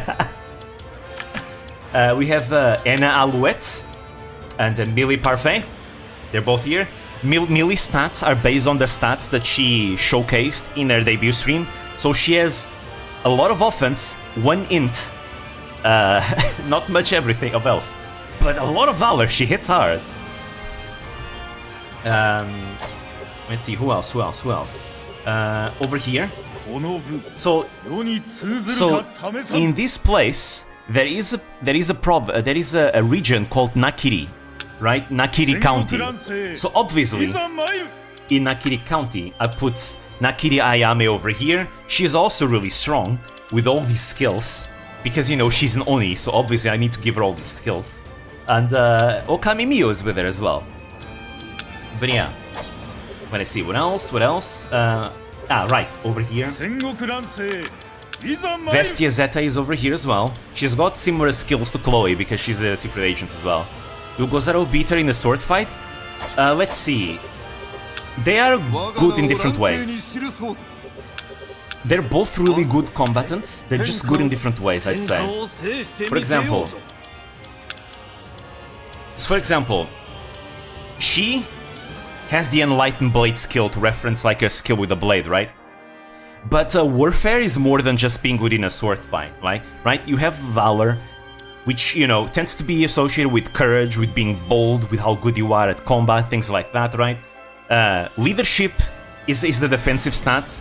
This is what allows you to, you know, last longer in combat. The more leadership you have, the less tired you get. The more tanky you are, it just overall you take less damage, and it allows you other things as well, right? And then the abilities make a big impact as well, right? I feel like Iroha is has a lot of utility with her skills, and she has a few really good combat skills as well. She has higher stats than Ayame though. But Ayame, she has got some really good skills in combat too. Her skills are completely focused towards combat though. Even though her stats are lower than Iroha's. But Iroha also has other skills that allow her to become more useful outside of combat. Like, she's really good at protecting castles, for example, because of Way of the Ninja. As long as Gozoro can beat Ayame in 1v1, you're good. It's hard to say. It really depends on a lot of factors. Like, things in this game aren't quite one-to-one. There's a lot of things that are always influencing whether one is going to win or not. Because stats isn't everything. Anyways, then we have here Shiranui Flare with Air of Wisdom. She's actually really good, because again, Flare is a very good leader of Shiranui Kensetsu, and a lot of her skills here are based on her as being a leader to Shiraken. A lot of them. But she's really good at civil affairs, especially. And then Shirogane Noelle also is here. She's good at combat. But she's also smart, because Noelle is way smarter than people think. She's actually pretty smart. Let's see. What else? Over here. Kayla Kowalskia. She is also broken, because Kayla Kowalskia has maxed out politics stat. Because, I mean, come on, her in Minecraft is insane. Of course she's gonna have maxed out politics stat. She's really smart, she has high leadership, she has high valor, she's good at everything too, honestly. Crack Troops makes her regenerate stamina so she can go on for a long time. Steel Kicking allows her to regenerate stamina even when she's moving, so she doesn't need to stop to rest. So yeah, she just lasts a long time in combat. She doesn't get tired. No pressure. No pressure. And she's like the best character to like develop territory in the entire game. And over here, in the Oda clan, by the way, this is adult Nobunaga, by the way. In the Oda clan, you have obviously Omaru Polka. You know, her stats are the same stats as Nobunaga. I gave her the exact same stats as Nobunaga. 1-to-1 copy of Nobunaga stats for reasons that people that know. But yeah, as a result, her stats are broken. She's absolutely broken. And she also has Demon King for the same reason as her stats. It's a reference. She's really broken. Really broken. Let's see. Then over here... Over here, you have Tokino Sora. Tokino Sora is also really good. Really good as a leader, especially. Overall high stats. Asuki is with her as well. She's got worldly knowledge because of GeoGuessr. An expert fortifier because of Rust. And Bag of Azuki Beans because, you know, hey, Azuki Beans sounds like Asuki, so you know, I may as well. And Echan is also here. She's here because Sora is here. She's got Faithful Adjutant, Utmost Devotion and Management. Perfect for a manager. And potentially restores her stamina, because, you know, it's her. Kureiji Oli also is here. She has really high intelligence, because Oli is very smart. Whole Life really needs more 10 Darker Talent, I agree. They're very good looking. I gave Oli the Total Unity skill, because, I mean, come on.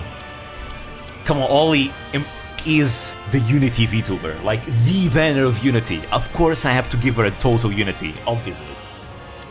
And Ozura Subaru is also here. Let's see, if I remember correctly, in the Sanada clan I put Hoshimachi Suisei. Hoshimachi Suisei is also very broken. Like, she has maxed out Valor, and overall her stats are super high, just in general. And her skills are also really broken. Also, Decapitator makes her very likely to kill enemies that she defeats. So yeah. Let's see. In the Takira clan, I put Momosuzu Nene. Momosuzu Nene has the most min-max stats in the entire game. Look at that. Maxed Valor. Not much of else. But good skills too. She has good skills as well. This represents Nene, her spirit when she plays Mario Kart. No politics, she has 1,000 of husbands. Yeah, it's fine, but she, you know, it's all spirit. I think I didn't put anyone here. No, I didn't. Over here, I put Shirakami Fubuki. She also has the fox skills. She's really good too. Let's see, I haven't put anyone here yet. Ah, over here. Tenma is over here. She also has some of the fox skills, not all of them. But she's got hot-blooded because for reasons, you know, for obvious reasons. Of course she has hot-blooded. Which means that she might, every once in a while, just create border disputes and set out on her own without giving orders. And start a war by accident. Because of course, Pippa also has hot-blooded. An indomitable spirit. No game rewards, there's no game rewards, unfortunately. Over here, you have a Motoaki Tanigo over here in Edo, obviously, you know. Here he is, the jewel of the land himself. Really high politics stat, really smart and very high leadership, but low valor. He's got the reputation stat, which gives loyalty. Extra loyalty. Natsuhiro Matsuri is also here. Nodoka-chan is also here. She's more of a support for civil affairs. And Janma is also here. This is Kiara's wait, no, this is Kiara, Gura, and Ame's manager, but especially Gura and Kiara's, I think. There we go. Let's see. Let's see who else. Over here, we have Ceres Fona. He's also more for civil affairs and things like that. Over here, we have Pavolia Rene. Over here, we have Ayun Derisu, because she controls over the island of Sado, which supposedly there's like tanuki, and you know, a squirrel is basically the closest thing we have to a tanuki in whole life, so we may as well. Over here in the Date clan, we have Regis Altair, Axel Sirius, Selene Tatsuki. It's Team Snakebite. Selene is really broken as well, by the way. And Nanashi Mume is also here because she's friends of Selene. She's a friend of Selene's. But yeah, Team Snakebite. All of them are here. Let's see, over here, up in the north, we have Iron Mouse. Iron Mouse is here. She's gonna dominate the north. I'll put more VTubers under her in the future. Jewel of the Land, Demon King, Awakening. Awakening is when she awakens her real power as Satanas. Reputation because loyalty. And then over here, we have Vox Akuma. Because lore-wise, in Vox's lore, he was from this period. And Vox actually, in his lore, ruled over a clan that was located over here in this peninsula. And that's why he hates the Tokugawa clan. I even reference it here. A demon who ruled over a territory harboring war refugees in northern Honshu. In 1614, the Tokugawa shogunate demanded the Akuma clan to submit. Vox refused, inviting the wrath of the shogunate. The Tokugawa troops stormed the castle, and after a lengthy last stand, felling many foes, Vox was struck down. This is actually part of Vox's canonical lore. And then Yukihana Lami is also here. Again, there's still a lot of VTubers I wanna add into the game. Also, she has like water because, you know, Lami water. That's why. It's like water, but not exactly water, huh? But yeah, those are the VTubers I've added so far.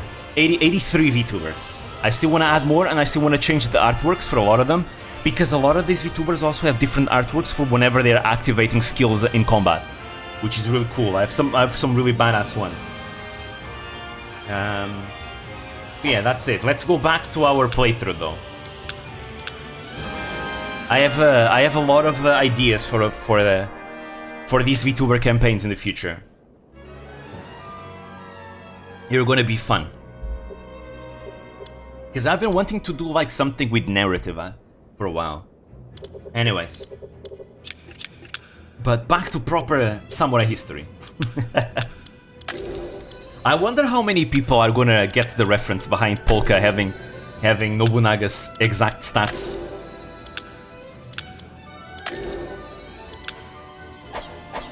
A tanuki is a Japanese raccoon dog? Yeah, but they kinda look like... I mean, not really, but you know, it's close enough. It's close enough. I don't know, in my mind it makes sense, even though it shouldn't. I tried doing roleplay videos in Dwarf Fortress, but damn, is it harder than it looks. I think it depends how we're gonna go about it. For example, in my playthroughs, in the streams, I'm not gonna be roleplaying in the streams. I am gonna be roleplaying in the videos that are gonna come out as a result of those streams. Right? The roleplay is gonna come as a result of what happens in the game, right? Because as AI starts fighting each other and things happen.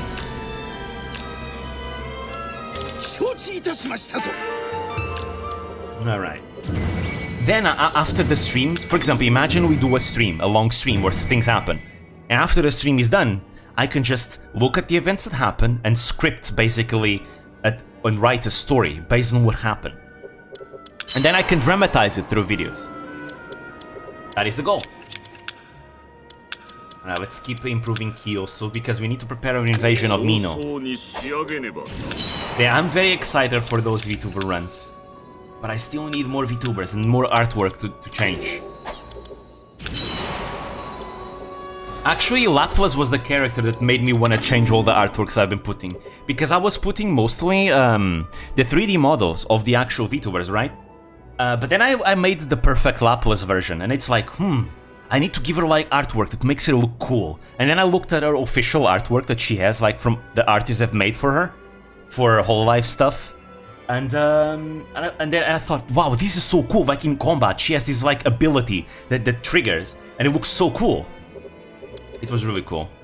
Going to try to make a point to attend literally every Waga High takeover video to cheer on. They're gonna be the villains of Season 2 after all, and they're gonna be the main characters of 1.5. And why is it called 1.5? Because it's gonna be what connects Season 1 and Season 2.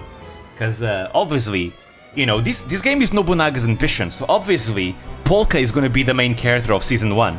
Because she is basically Nobunaga, right? So yeah. And as we all know, Nobunaga gets betrayed by his allies. Right? And his ambitions get taken over, so that's gonna be what Holox is gonna do. Holox is going to betray Polka and are gonna break Japan and take over everything themselves. And they're gonna become the villains, which then Tokino Sora has to defeat. Because, you know, Sora is gonna reunite like the many of the Hololive core members, and together they're gonna make a stand against Holox. And then we have Season 3, which that one is gonna be something that I don't think you're gonna be happy with. I don't think you're gonna be happy with Season 3.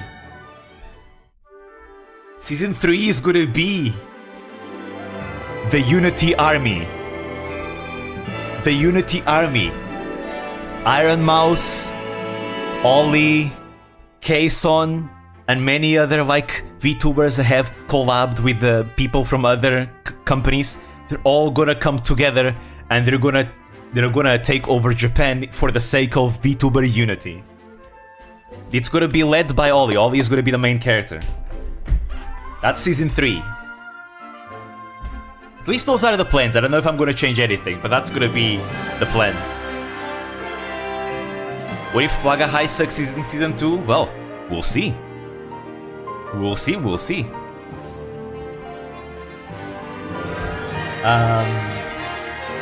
For the I want to make Season 2 to be as brutal as possible.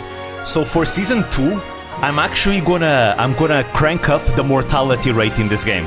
Because that's something you can actually change how likely characters are to die in combat. And I'm gonna crank up the mortality rates in Season 2 quite a lot, you know, because the Holox arc is gonna be a very dark arc.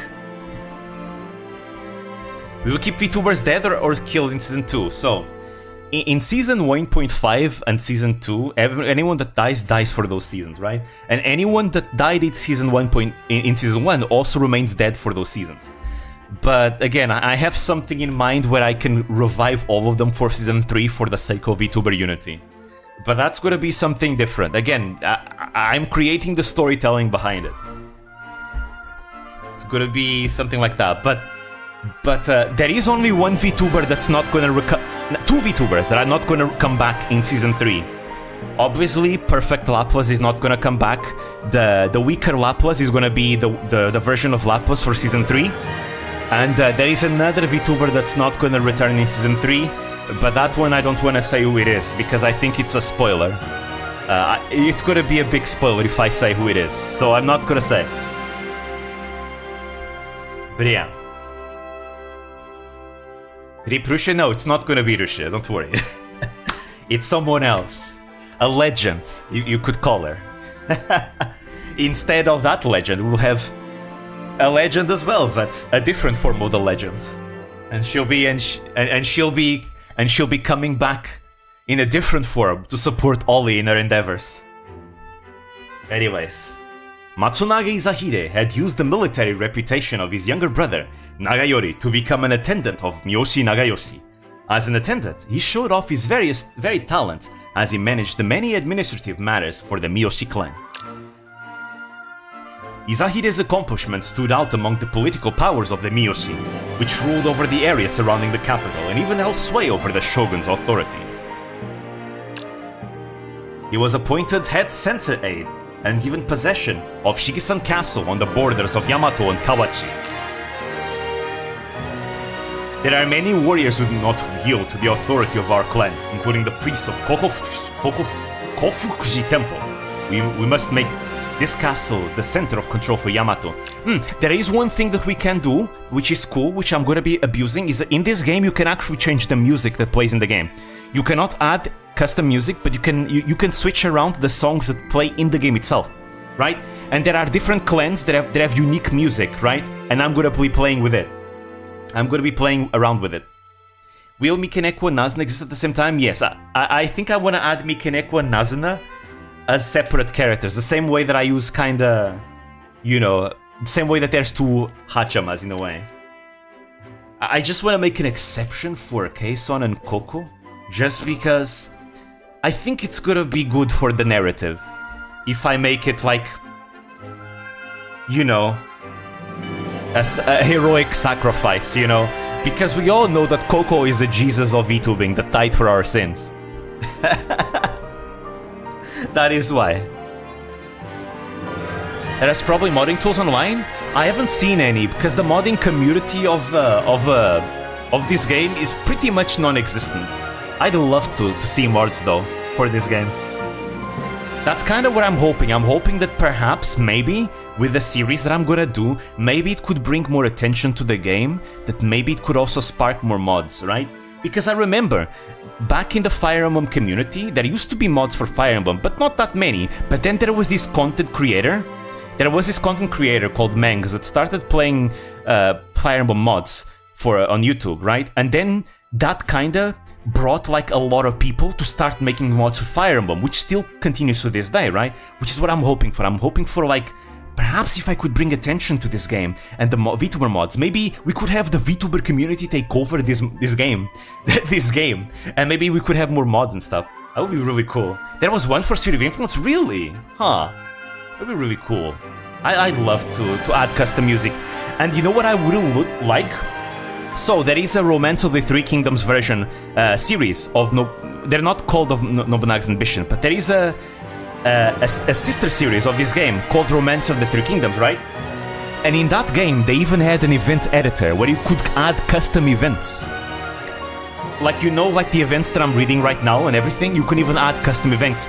I'm so pissed that they didn't add that once again. Because custom event is something they did in the past, and I'd like for them to do it again.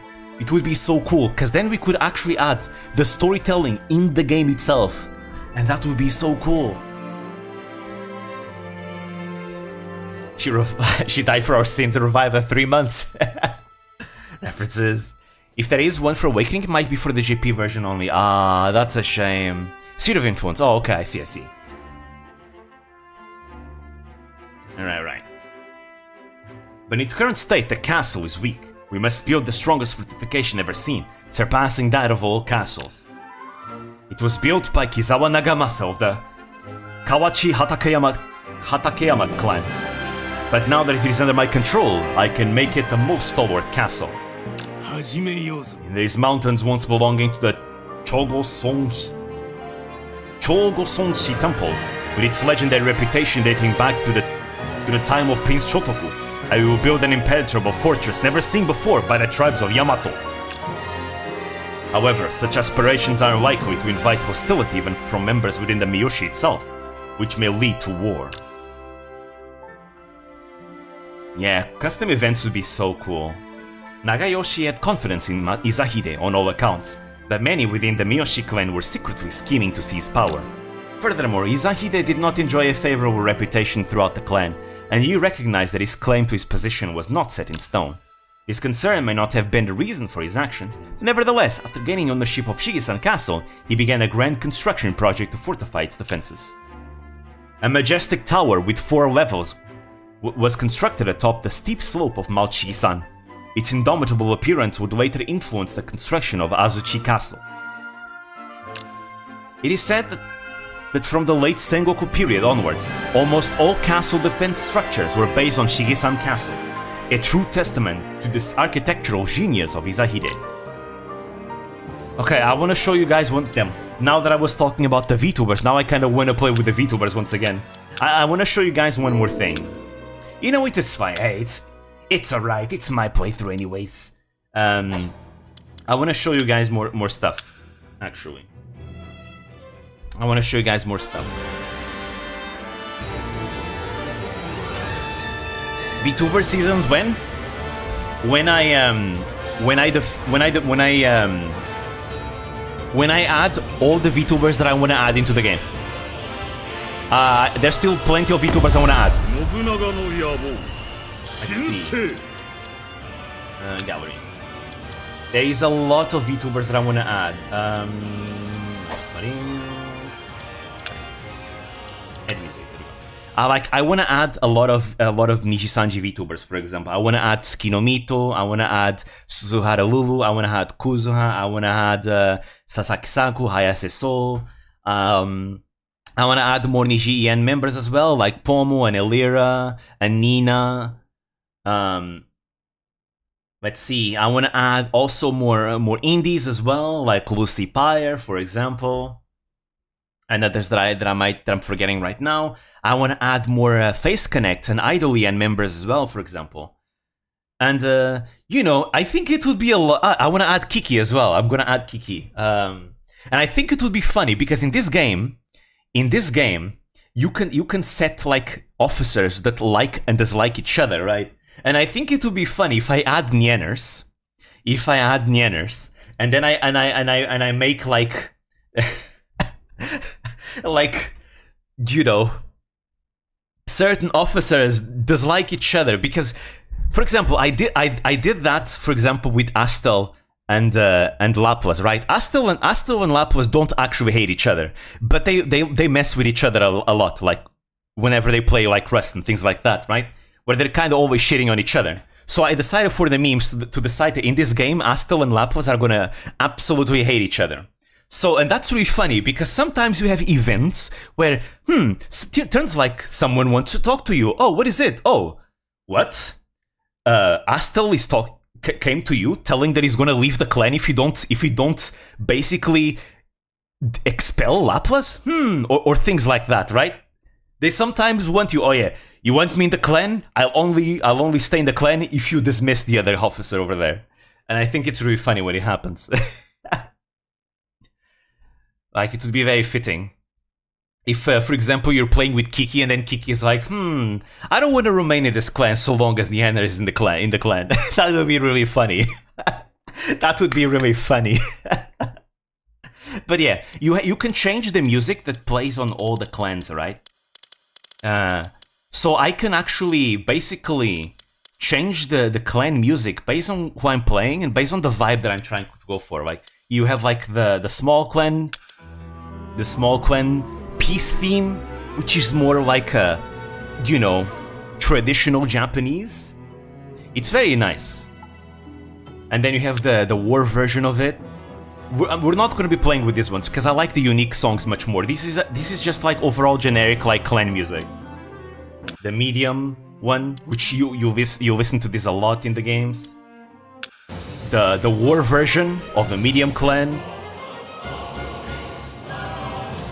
which is, I overall like the music a lot in Nobunaga's Ambition. It feels very weird at first because it's like, damn, it's a game about Japan, but the instrumentals are mostly not Japanese, but it's like they have a certain vibe that I've learned to enjoy in every single Nobunaga's Ambition. It's really, really nice. In a way, it kind of reflects Nobunaga himself, right? Because Nobunaga was very like interested in Europe and anything Europe related, and the name of the game is Nobunaga's Ambition at the end of the day. Then we have the large clan when your clan is big, makes you feel big. The soundtrack is so good. And then you have the war version of it.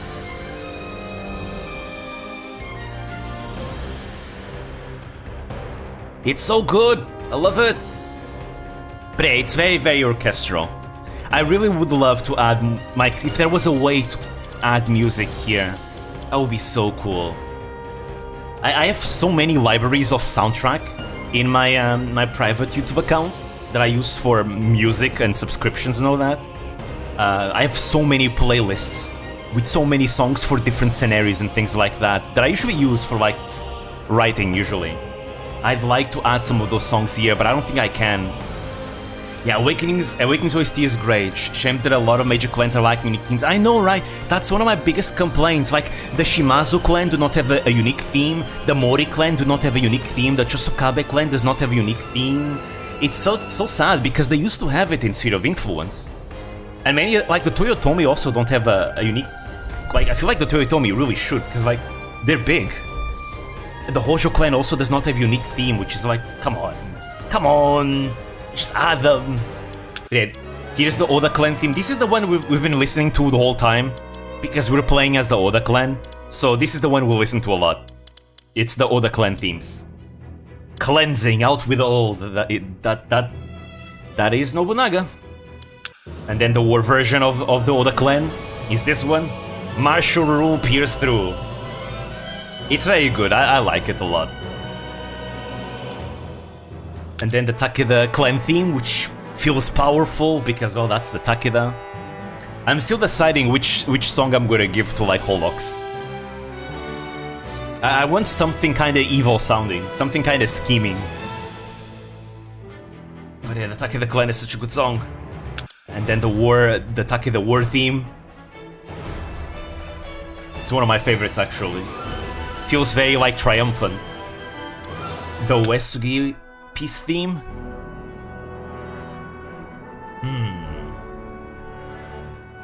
The Uesugi clan theme feels like very urgent. Gives you a sense of urgency. The Tokugawa clan theme is the one that I'm still deciding whether or not I'm gonna give to like Sora's clan or Ollie's clan. Because on one side, Sora's clan is going to be fighting Holox to try and, you know, save Japan from Holox's clutches. So I feel like the vibe of the song does feel, because like, things are looking bad, you know? We're fighting for the sake of Japan here, for the sake of the world, in fact, right? And we are losing by default. And the goal is to try and bring peace.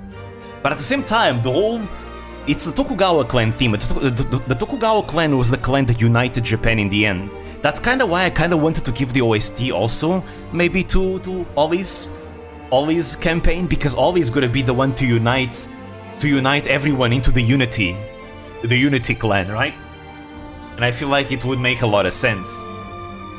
But it's a bit of a melancholic theme, and I feel like the melancholy fits the Sora's campaign of fighting against Holox.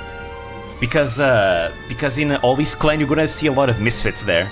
So I feel like the Date clan's themes fit much more. But yeah. The Tokugawa war theme also has that tension into it. It's very nice. I really like the tension. Random thought. You could handle music outside the game for the VTuber campaigns rather than relying on the game itself to play it. It's a fair bit more annoying, but doable.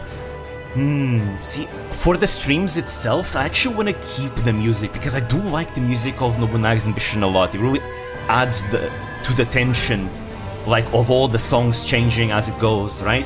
For the videos, I will definitely change things. I will keep some of them vanilla, but I will change a lot of them as well, based on the moment and fitting, and what fits and what doesn't fit. But for the streams itself, I want to keep it vanilla, but I will change, like, what clans will have what songs, though. I really like the Tokugawa clan theme. It's so good. Like, it has this sense of tension, like you're taking that one last gamble to unify Japan or whatever.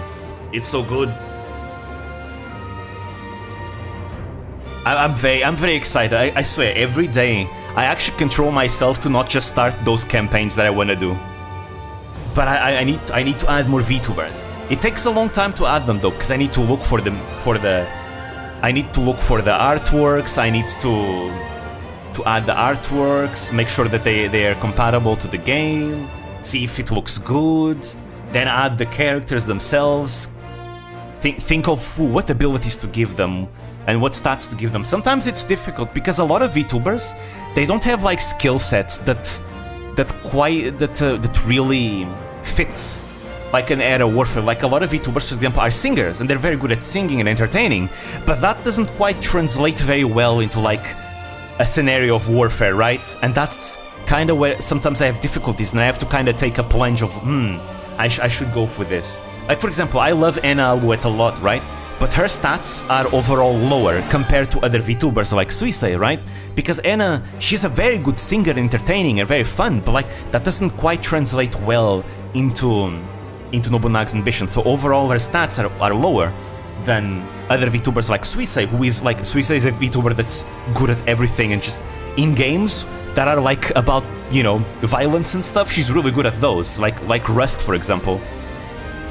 So translating Suisei into like Nobunaga's Ambition is really easy, because like, I mean, hell, she has all the bloodthirst that's required of a samurai already. That is why. Okay, then we have the Sanada clan theme. The Sanada clan theme is the one that sounds the most skinny. I was thinking of giving it to the Holox clan, to Laplace. Especially with the Sanada war theme is a bit too low profile though. But it's really nice. It's the one that they played in the trailers of the game. It's really, really nice. I like it a lot. The Date clan theme is one of my favorite ones though. Especially the war theme.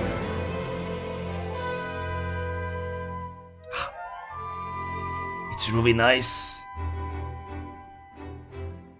It's like the calm before the storm. It's really, really nice. And then the Date war theme is really, really good. I really like the Date war theme. It's so good. So good. I might give this one to Ollie's clan. Cause, you know, I feel like a clan with Kason just fits the Date clan a lot, you know? I'm gonna be putting Team Snakebite in that clan as well. In the Unity clan, you know, Selene, Regis, and Axel. All of them are gonna be there as well, in that clan. But yeah, then we also have like songs that depend on like if the clan that you're playing is like conservative, neutral, or progressive. Though I think if you have one of these unique clan themes, those don't usually play, these ones. These only play if you're playing generic clans. I have been kinda giving tenets on VTubers based on their stance of on like VTubing, you know, like for example Kanata is a conservative one because of her ideas of like idol culture and all that, so I gave her the conservative tenet. But for example Ollie, she has the progressive tenet because, you know, it's Ollie, you know, she collabs with everyone and she doesn't really care, she's having fun. Some of the most of them are neutral because I feel like a lot of VTubers don't really care. They just kinda go with the flow, right? So a lot of the VTubers have the neutral tenet, but some of them have the for example, Iron Mouse is the progressive tenet, right? And Coco also has the progressive tenet. The conservative tenet, the peace one, and you have the war version of it. It sounds very, very dramatic, which, to be fair, I can kind of see why they made the conservative tenet so dramatic, because like Nobunaga kind of brought a wave of revolution throughout Japan. Out with the old, in with the new kind of type of deal. Like Japan at the end of the Sengoku Jidai was very different from the beginning. I feel, well, I say this, but then Tokugawa Ieyasu, who unified Japan, also kind of, because here's the thing, progressiveness back then in this period of time had to do with how open you were to Westerners, right? Conservative officers in this game tend to be more into the traditions of Japan, less with the Westerners, you know. They tend to be more into Buddhism. They tend to be more into, you know, good old cavalry tactics rather than gun tactics, right? Progressive characters tend to be more into, hell yeah, Westerners, bring me my Western merchants. Some of them tend to be Christians. A lot of them love guns, for example. Like guns is very much associated with progressiveness in this game. Neutral tenets tend to be like a bit of both. It's like the officers that are fine with both and they don't really care. They just use whatever they can get their hands on. Then we have the neutral tenet. The neutral tenet is definitely the most like with the flow of them all.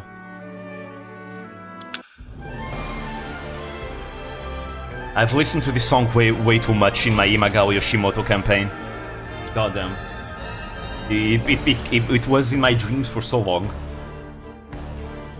And then the progressive tenet has a lot of feels very hopeful, right? Because it's the new Japan. It's very interesting because a lot of the younger samurais are the ones in control of Japan by then. Well, I say young, but a lot of them. This game can go all the way until like 1684, I think, or is it like the 1700s that this game was until? Something like that. Guns usually being associated with progressive figures makes the Saika Suzuki such an interesting clan to me. Yeah, I know, because the Suzuki clan is very conservative, but they love guns. Everything about them is all about guns. They are the best gun-based clan in the entire game. I love playing with them. It's so much fun. You can like go above the limit of your musket levels. It's so much fun. I love playing with muskets. I love when metal pipe goes boom. Like I made a Minato Aqua campaign with the Suzuki clan. It's tough as nails in this entry. It's so good. It's difficult though because they start with only like one castle, two in the final scenario. But it's so much fun. Right, and then you have like the battle music. The battle music change based on if you're fighting a small or large clan, or if you're winning against a small or large clan, which feels very heroic. When you're doing like one of those big battles and you start listening to this song, it feels so good. It feels like, yes, our hard-fought battle, we're winning. And then when you're losing, because there's also when you're losing. Also sieges. Sieges are so difficult in this game. You really need to ensure you're gonna win if you want to do a siege. This song is in my nightmares by now. But it feels good when you're winning though.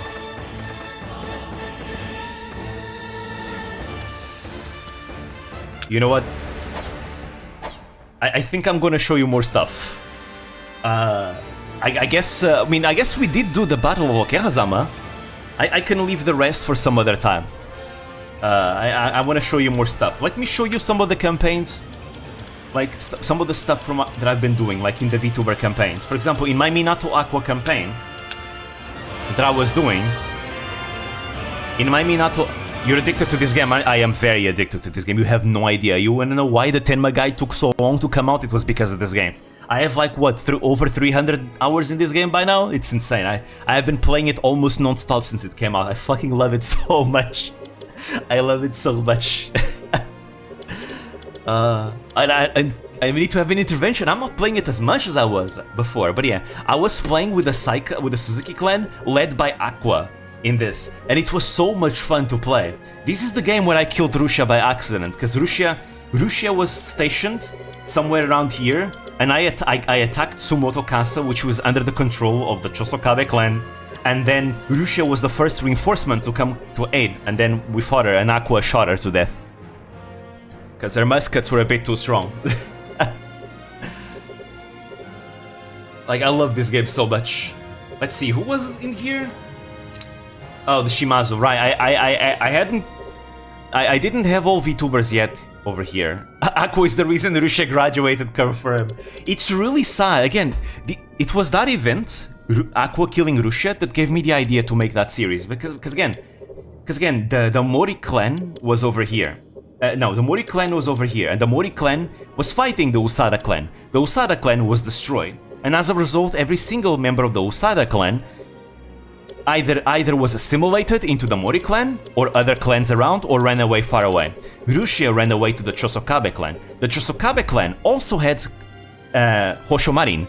Marin had run away because her clan was destroyed by the Shimazu clan, right? And she ran away here. And my headcanon to that is that, let me see. When Hololive Gen 3 debuted, in the first years, there were a lot of like ships between Russia and Marin. They were like the couple of Gen 3, together with the Flare and Noel, right? Like Marin and Russia were a couple. So my headcanon is that when the Usada clan was destroyed, she decided to seek refuge in the same clan that her beloved Marin also had taken refuge of. And now she wanted to protect the clan that gave her refuge. So when Minato Aqua decided to attack the Chosokabe clan, Russia devoted herself to defend the clan that gave her and Russia refuge, right? And unfortunately, it resulted in her death because Aqua shot her to death. And she ended up being the first casualty of the war. Which is really sad. And then I imagine, because Marin didn't fight in that war, right? Marin wasn't really an officer yet. So when I defeated the Chosokabe clan, I recruited Marin, right? Completely fine, and I imagine that Aqua gave her the news that yes, Russia is dead, unfortunately. We wanted to recruit her. And you want to know why this is so tragic? Because when I conquered the Mori clan, because the Mori clan defeated the Osara clan, right? When I invaded the Mori clan, Botan, at the time, was an officer. An officer over here in Totorikaso. She was an officer that controlled Totori Castle. Totori Castle is the castle that the Usada clan was using as their main base, right? And Botan, as you all know, is the left-hand woman of Pekora, right? Now she was in service of the Mori clan, of Kali, right? But something happened, and in my campaign, Botan decided to betray the Mori clan and give me the castle to me, and join my clan. So we started talks, which is really funny because Toa, it was in my clan. Toa ran away from the Mori clan and ran away to my clan, right? She ran away, which is funny because my clan is led by Aqua. So like, I imagine that Toa ran away from the fall of the Usada clan. She ran away to Aqua because of their team's Tartent bond, right? That they have together. And then, because Toa and Botan are good friends, I imagine that Toa and Botan had like talks behind the scenes to try and, allow Botan betray the Mori clan into my clan because she trusts, the clan that Toa went to more than the Mori clan, right? Again, you see how the story makes itself. And you wanna know what's more fun? Is that Russia was there in the Mori clan. Before that, Rushia was in the same castle that Botan was. But when Botan betrayed the castle, Rushia decided that she didn't want to join my clan and decided to go to the Chosokabe clan, which makes it so much more tragic because she could have gone into my clan, but she didn't. She decided, no, I want to go to Marin. And which makes it even more tragic because Botan was in my clan by the time Rushia died, right? So unfortunately they became enemies and yeah, she ended up dying. You see what I mean about the narrative writing itself with things that happen in the game? Like, things happen in the game and you can kinda just interpret things and you can create an entire story of drama out of it, and it's so much fun. This is what gave me the idea. It was this campaign that gave me the idea of making that. Of making those seasons. Like, just go through a regular campaign and see what happened and see what kind of storytelling will come out of it. It's just so much fun. It's really, really great. Right? For example, over here we have the Omaru clan, led by Polka, who just dominates most of Japan. She is the strongest, pretty much. We've been allies the whole time, but I was preparing to betray her and attack her, to take the capital myself. It was really, really fun. Let me go for another campaign. Marin and Rushi are still friends today, I believe. Oh, really? Okay, that's really nice. I really do hope they're friends because, like, so many years passed. I know that not everyone in whole life is friends, obviously, right? But, like, I always thought that Rushia was more or less close to Pekora and Marin. But apparently with Pekora, well, Pekora doesn't have the contacts of anyone else other than Discord, so I guess they never kept in touch. But let me see another... Ah, yeah, my Pekora campaign, for example. I was doing another campaign. There's another YouTuber making a story out of their campaign. I'll post and say, oh, really? Oh, that's really cool. Okay, so in my campaign as Pekora, I was starting in a different scenario, where the Toyotomi rule over everything, right? And we have Usada Kensetsu together in a clan, which is really funny because Kiryu Koko is in my clan, and I remember early on in the game, Koko was always bringing up, like, inviting these absolute misfits of samurai into my clan, and it was really funny, because that's really, really accurate, you know? Like, Koko, at the beginning of the game, because I had a shortage of officers, I told Koko to invite, like, officers, right? And Koko invited Maeda Keiji and Ishikawa Goemon, which is like, wow, really good officers, but absolute misfits, and it's so fun. Funny that she was the one that did it. Let me see how does the clan look. Yeah. Most of my top tier officers are all Usaken members. Yeah, I have Kali because I defeated the Mori clan. That's why. So that's fun. But it's really fun to just see them in combat and in action. It's so cool. But yeah, feel free to post the campaign in the server. I'm interested to see that. I think things like this are a lot of fun, and I'd really like if more people had, like, an attention to this game, because popularity being brought into this game could potentially give us, like, cool features to be added into the game and things like that. That's why I want more people to get to know it. Let me see. Let me see another campaign that I was doing. Yeah, my Ina campaign. This one was a really hard campaign. It's still ongoing. Most of these are ongoing. This one was really difficult. I was at war with Emilia. Yeah, so I was playing as Ina.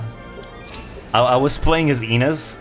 Ina starts in an island here together with Actually, no, I didn't add Sana and Enma yet. This was before I add them both. So I only had Ina, I think. So I was at war with Emilia, which is really funny. Ina versus Ame. It was really difficult. She was my friend for a while, but then I decided to just... Now is the time to attack and invade. Fun stuff. I think... Is Ina the only one I have? Only VTuber I have? No, I have Marin too. I have Sencho as well. At a Winning Sun, I'm showing, like, the other VTuber campaigns that I was doing. So yeah, Ina, the Ina clan, the Ninomai clan versus the Watson clan, which is kind of fun to say. What's the rest of Japan looking like? Right, this is before I put Advent in the Toyotomi. And the Nekomata clan took over Shikoku, and they're my allies over here. What's the rest of Japan looking like? I think this is the Tatsuki clan, right? Yeah, this is the Tatsuki clan. Selen is like dominating the north, which is really funny. And Polka, as always, is strong. Polka is always strong, no matter what. It's really funny to see that too. But yeah, I was at war with Emilia. Actually, I can just do this. There we go. As for my Holox campaign, I was doing a Holox campaign to see if it was possible to do a campaign where I create my own clan without any officers in the game, just Holox members, no one else, right? And I would recruit people as I would go. So as a result, I had a huge shortage of officers, but Holox is so strong, like Holox had such good officers that they don't really have to worry about that. So as a result, I was able to take over like Central Japan with Holox. I decided to create a custom clan because I felt like the purple symbol fits Holox much more. But yeah, Laplas is broken. Oh yeah, I have others as well here. Let's see what does it look like. Wait, I can change my alias? Huh. There we go. Laplas a strategist. But let me show you guys. How good is Koyori? She's very smart. She is like the plotter of the group. She can, because her intelligence is so high, she has a very high success rate at sabotages, at negotiations, at basically anything that is kind of behind the scenes, you know, burning enemy supplies, things like that. It's very useful because, you know, it's much easier to destroy a castle if their castle doesn't have any HP because you just destroyed it with sabotaging. So that's what Koyori is supposed to do. Let me see where Koyori is. Koyori. Where did I put Koyori, actually? Because I put Koyori as one of the leaders of one of the castles here. Koyori... Koyo... No, that's Miko. That's Gozaru. That's Watame. Oh, what's going on? Why is Laplas over here? With a... Huh. With a... So anyways, Laplas for some reason is over there with Gozaru. But I want to know... What was... Where the hell was Koyori? Maybe Koyori is not in any castle, actually. Let me see. Officers. Let me see. Ah, there she is. Oh, she's a substitute. Oh, gotcha. That's what she is. She's together with Laplas, basically. She's in the same unit as Laplas. So yeah, as you can see, Koyori has a really high intelligence stat. This is really good. Intelligence affects a lot of things in this game, which, you know, like covert actions, also increases the damage that you deal on a castle through blockades, for example. So meaning blockades is a way that you can to like attack a castle without having to storm it. Meaning you don't take HP back. Usually it deals less damage, but it can be a safer way to deal damage. But it's very useful just in general. And Koyori has the plot skill, which enables like special covert actions that ordinarily you wouldn't have access to. And with her high intelligence stat, you'll succeed with it. Well-laid plans also further increases the success rate by 20% of covert actions. So she pretty much succeeds at most of what she set out to do. Because again, she's the plotter of Holox, you know? She's the brains of Holox. Obviously, she has to be the smart one. But she's also really good at civil affairs because of her politics stat being pretty high too. So she can manage territory. In combat, she's not as good because her stats are a bit lower compared to everyone else, but her stats are still decent enough to do good enough against the majority of officers in the game. She'll struggle against the best of the best, but she can pull her weight a bit. You know, she's not combat-oriented, but she does well, especially because she has this ability, which has confusion, right? And confusion abilities are very, very strong. The 10-pronged assault is a reference to Minecraft, when Koyori built a bunch of cannons pointed at Pekura's Peace Tower. This is what it's supposed to be. It's the 10-pronged assault. You know, multiple cannons attacking all at once. And she also has the focus thing, which you can enact to further increase the success rate of covert actions. So Koyori is really good. she might not be straight up good in combat, but she's really good at like utility through covert actions. Again, we all know that Lapos is good at everything. Pegasus Peace Tower into Pegasus Tower of Pieces. Tower Pieces. Let me see the others. I may as well explain to you what the rest of Holox is able to do. I mean, we're gonna be looking at Holox later when I do the things in Holox. Let's see. Officer info. So Takane Louis. So Louis has the Master Accountant ability, which is not active unless she's the leader. This ability is meant only for when Laplace is not the perfect form. Only for when the weaker Laplace is the leader, alright?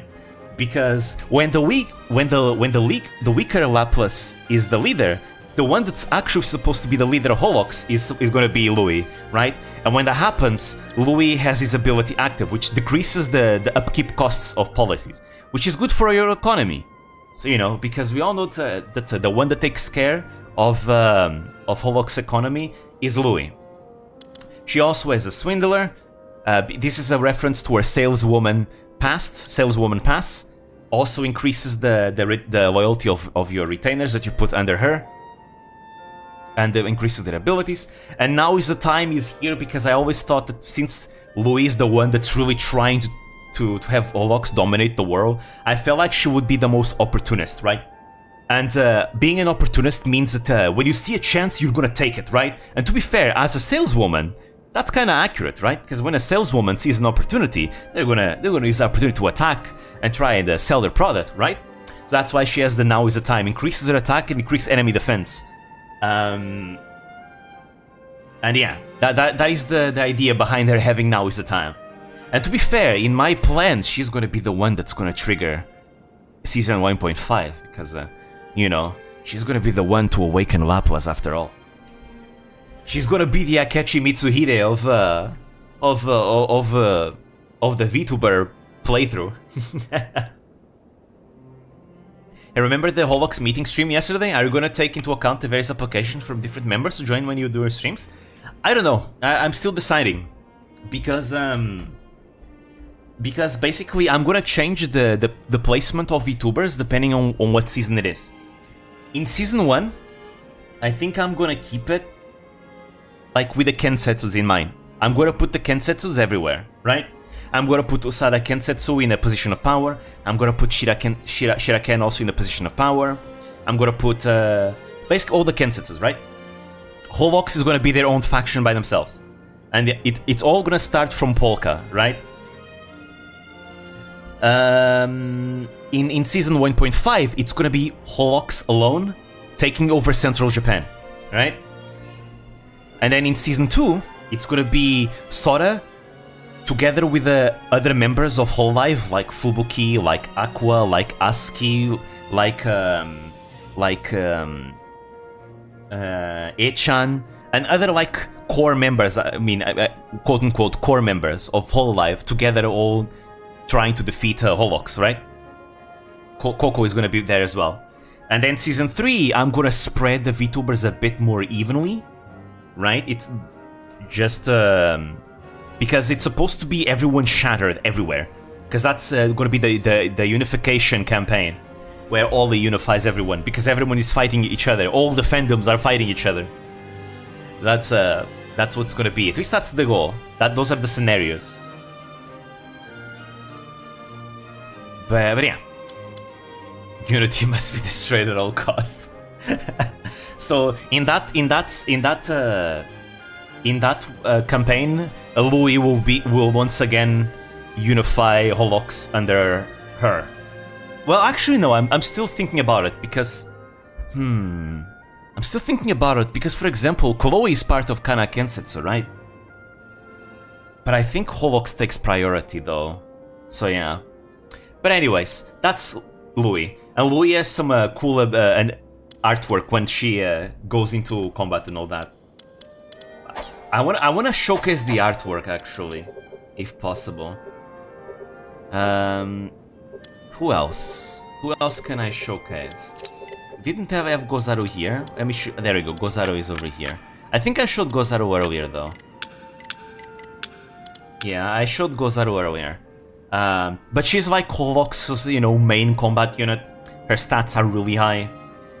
Overall, she'll be good in combat. Vanguard Warrior is a decent ability, which restores the stamina and deals damage to the enemies. Female Warriors means that she can deploy her units, I think? No, she... Wait. See, so you see, earlier I explained what blockades do. In this game, blockades is when you are, sieging a castle, but you're not actually storming it, and you're dealing a bit of damage to the enemy castle without taking damage back. Because she has female warriors, she still deals damage back to anyone that's blocking her castle, even if they're blockading and not storming it. Because again, she's the bodyguard. She needs to be good at defending the castle. Way of the Ninja, I explained why she has it earlier. It's because of that one episode of Hologram. An Enlightened Blade, because, she is supposed to be a strong swordsman. So that's why she has this. And all, like, the sword saints have this, so she's basically a sword saint. That's why she has an Enlightened Blade. Let me see, where is Chloe? I think I put Chloe... Right, Chloe has Odani Castle. I put Chloe over here. Sakamata Chloe, she's also kinda focused on covert actions, but in a different way. Ambush, because she's an assassin, and assassins, surprise factor is, what assassins are all for, right? She confuses enemies, she deals damage to the enemy. Way of the Ninja, for the same reasons as Iroha, but also because she's an assassin, and assassins are basically ninjas. Sink or Swim? It's more, it's a bit of a stretch. A lot of the Conservator ones are here more because of it's a stretch, and it's just because she's an Orca, that's why. That's really the only reason. It's very much a stretch, but I didn't have anything else better to give her. We want to see how they work together and if they are capable of properly synergizing this game. Oh yeah, I'd say Holvox is very balanced. Everyone has a role. Everyone can fulfill a role that others can't, right? For combat, you have Iroha, but you also have Louis, right? By the way, I'm not taking into account Perfulacqua. This is like with the weaker Laplas in mind. With weaker Laplas in mind, for combat, you have mostly Iroha and Louis, and Chloe too, because Chloe also does good, but she's gonna struggle against the best of the best though. She also has a high chance of killing enemy units because she's an assassin, obviously. She combines utility from covert actions with the combat utility as well, but she's not the best at any of them. But she's good at both though, not the best. I mean, anyone with confusion abilities will always be good, to be fair, in combat. So for combat, you have Iroha, you have Chloe, and you have Louis. But Iroha is the combat unit. For civil affairs, you have Louis. Louis is the best one for civil affairs. Koyori is also really good. Laplas, well, weaker Laplas, we don't talk about that one. Weaker Laplas is there mostly because of lore reasons. She gives you treasures because she arranges treasures out of nowhere. That's what she's supposed to be. Actually, I forgot to disable weaker Laplas here, or something. Koyori has all your covert actions down from everyone. If it's officers that have good relationship with each other, I do believe they get a buff for it. Yes. Ah, yeah, if that's the case, then I do have it. If that's the case, that means I did put that between Laplas and Louis. Laplas and Louis have an affinity with each other. If they are in the same unit, they will be stronger. So, for example, when you have Louis as the leader, you should probably put weak Laplas in the same unit as her, because that will buff Louis, and Laplas can still provide utility by finding treasures, because I gave her the Refined Taste ability, which randomly allows Laplas to just find treasures that she buys herself. Does Ogura and Wakahai have any sort of synergy in the same army? No, I didn't give them any special affinity. I gave an affinity between Iroha and Suisei. More so Iroha with Suisei than Suisei with Iroha. Suisei doesn't get buffed, but Iroha gets buffed from being in the same unit with Suisei, because Suisei, Iroha loves Suisei. That's why. This shame Gozaru is Wagahai's bodyguard, after all. True. But she'll be the one doing the fighting herself, though. Let me see. Anything else? Anything else? Oh, right. I gave like a special bond between anyone with their Oshi. So, for example, Louis also gets buffed if she's together with the Marin. Let me see. Chloe gets buffed if she's together with Shion. Let's see. Who else? Koyori gets buffed if she's together with Miko. And obviously Lapras gets stronger if she's together with Toa. I have a bunch of those, but actually let me see the actual edits that I've made.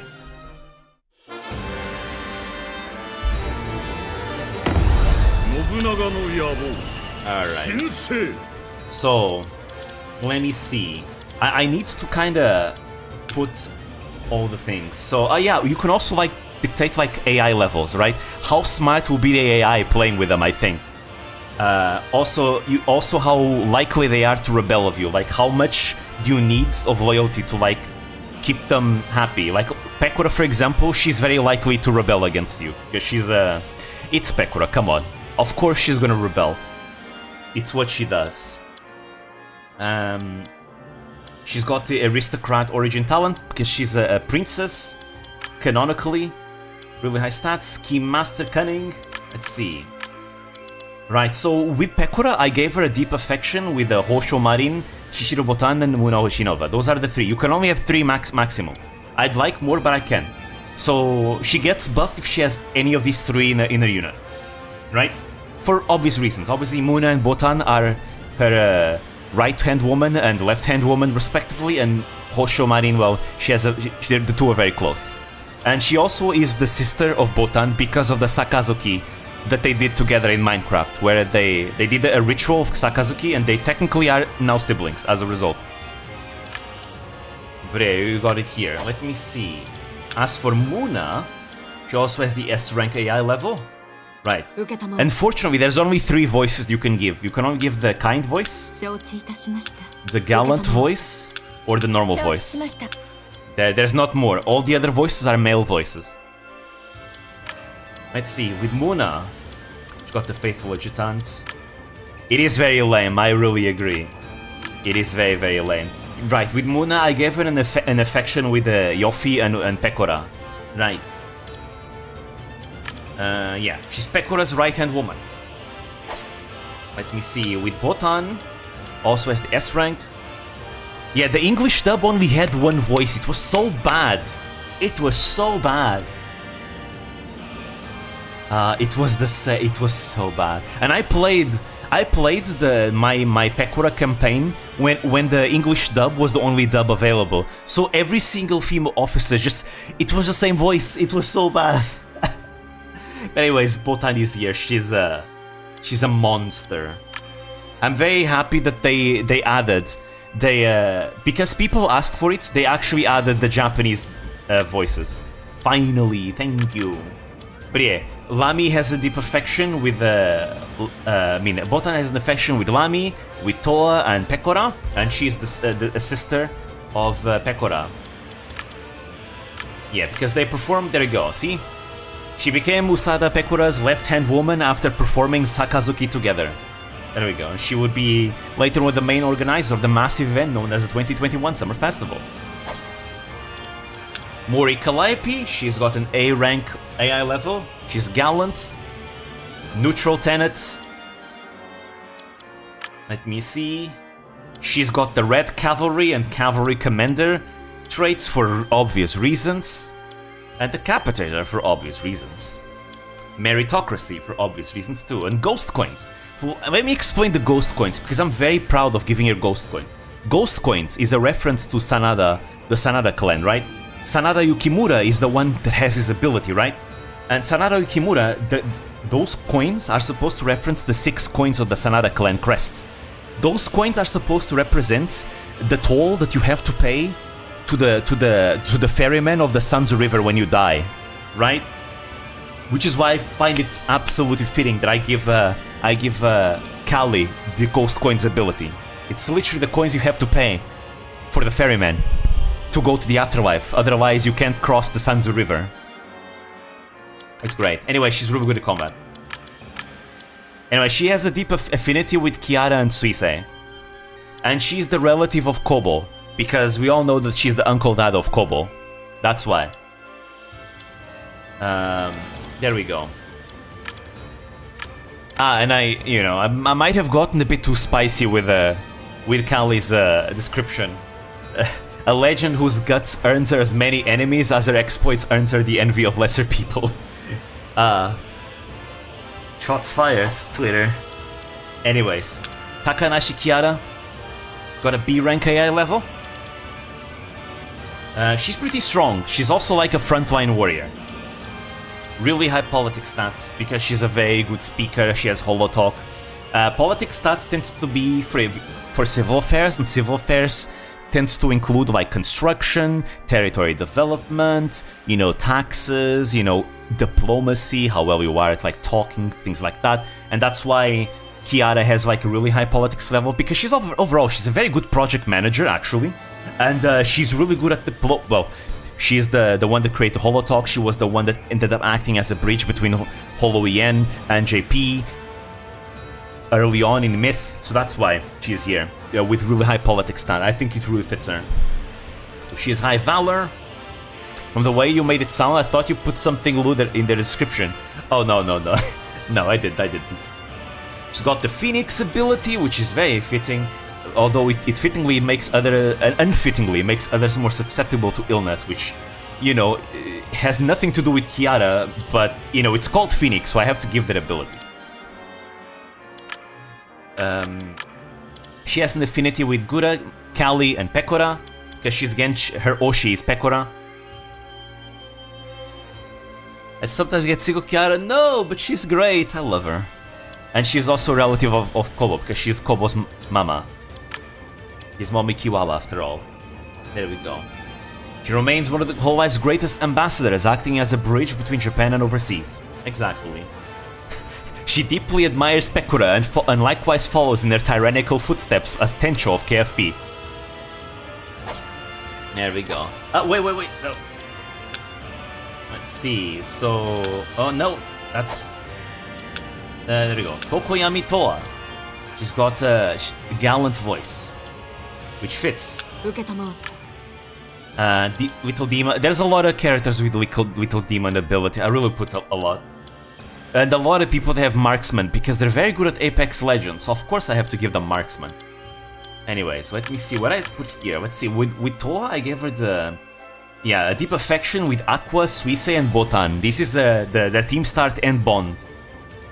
And the Botan, because Botan, Pekora, and Toa, they collab a lot together. I wanted to give a deep bond with Pekora too, but I didn't have space, unfortunately. Baby Toa as an officer. Let's see, I still need to set a lot of these. Yeah, there we go. She finally led her own team for the first time at the 4-3 cycle, making a big impression. They were called Team Start, and that's why she has more leadership than valor, because she relied mostly on her game knowledge and leadership in that tournament.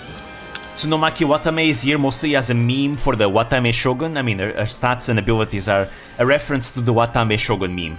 She has the kind voice. She's conservative, because she's Watame Shogun, obviously. But she's very loyal. Teaches the sword of the Shogun. Very high politics. Basically Shogun abilities. Let's see, she has a deep affection with both Hachamas, because they are a ship after all, and with Botan, because they are a ship after all. That is why. Let me see. Next. Kiryu Koko.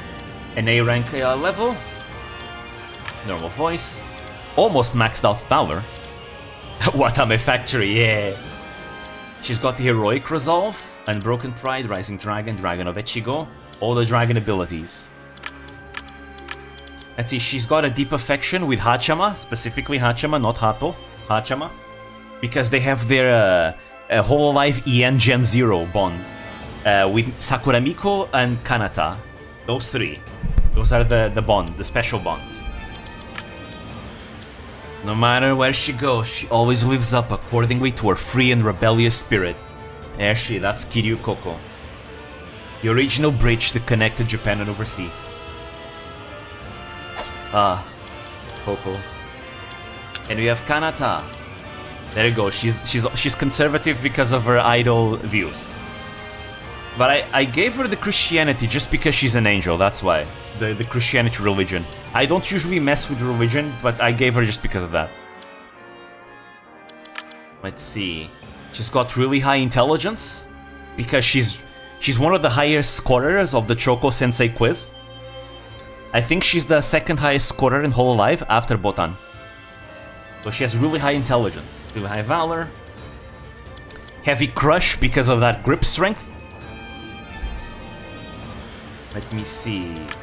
The networking is a reference to her being in multiple Kensetsus, and the disaster readiness is her is for well, I'll explain eventually.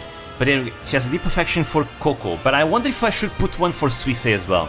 I haven't seen her and Suisei, you know, collab a lot that much, so I'm still thinking if I should put the Suisei affection here. Maybe even an ASCII one, because they do get along, but I still don't know. We'll see.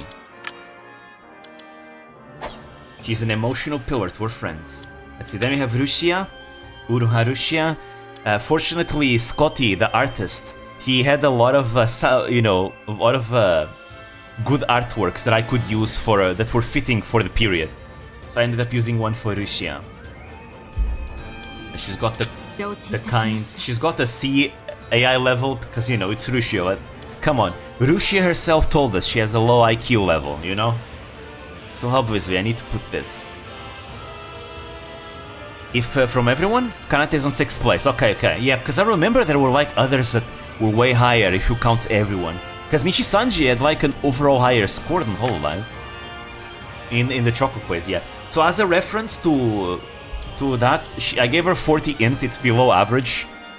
It's below average int to reflect, obviously, her own words that she told us that she's her IQ is on the lower end.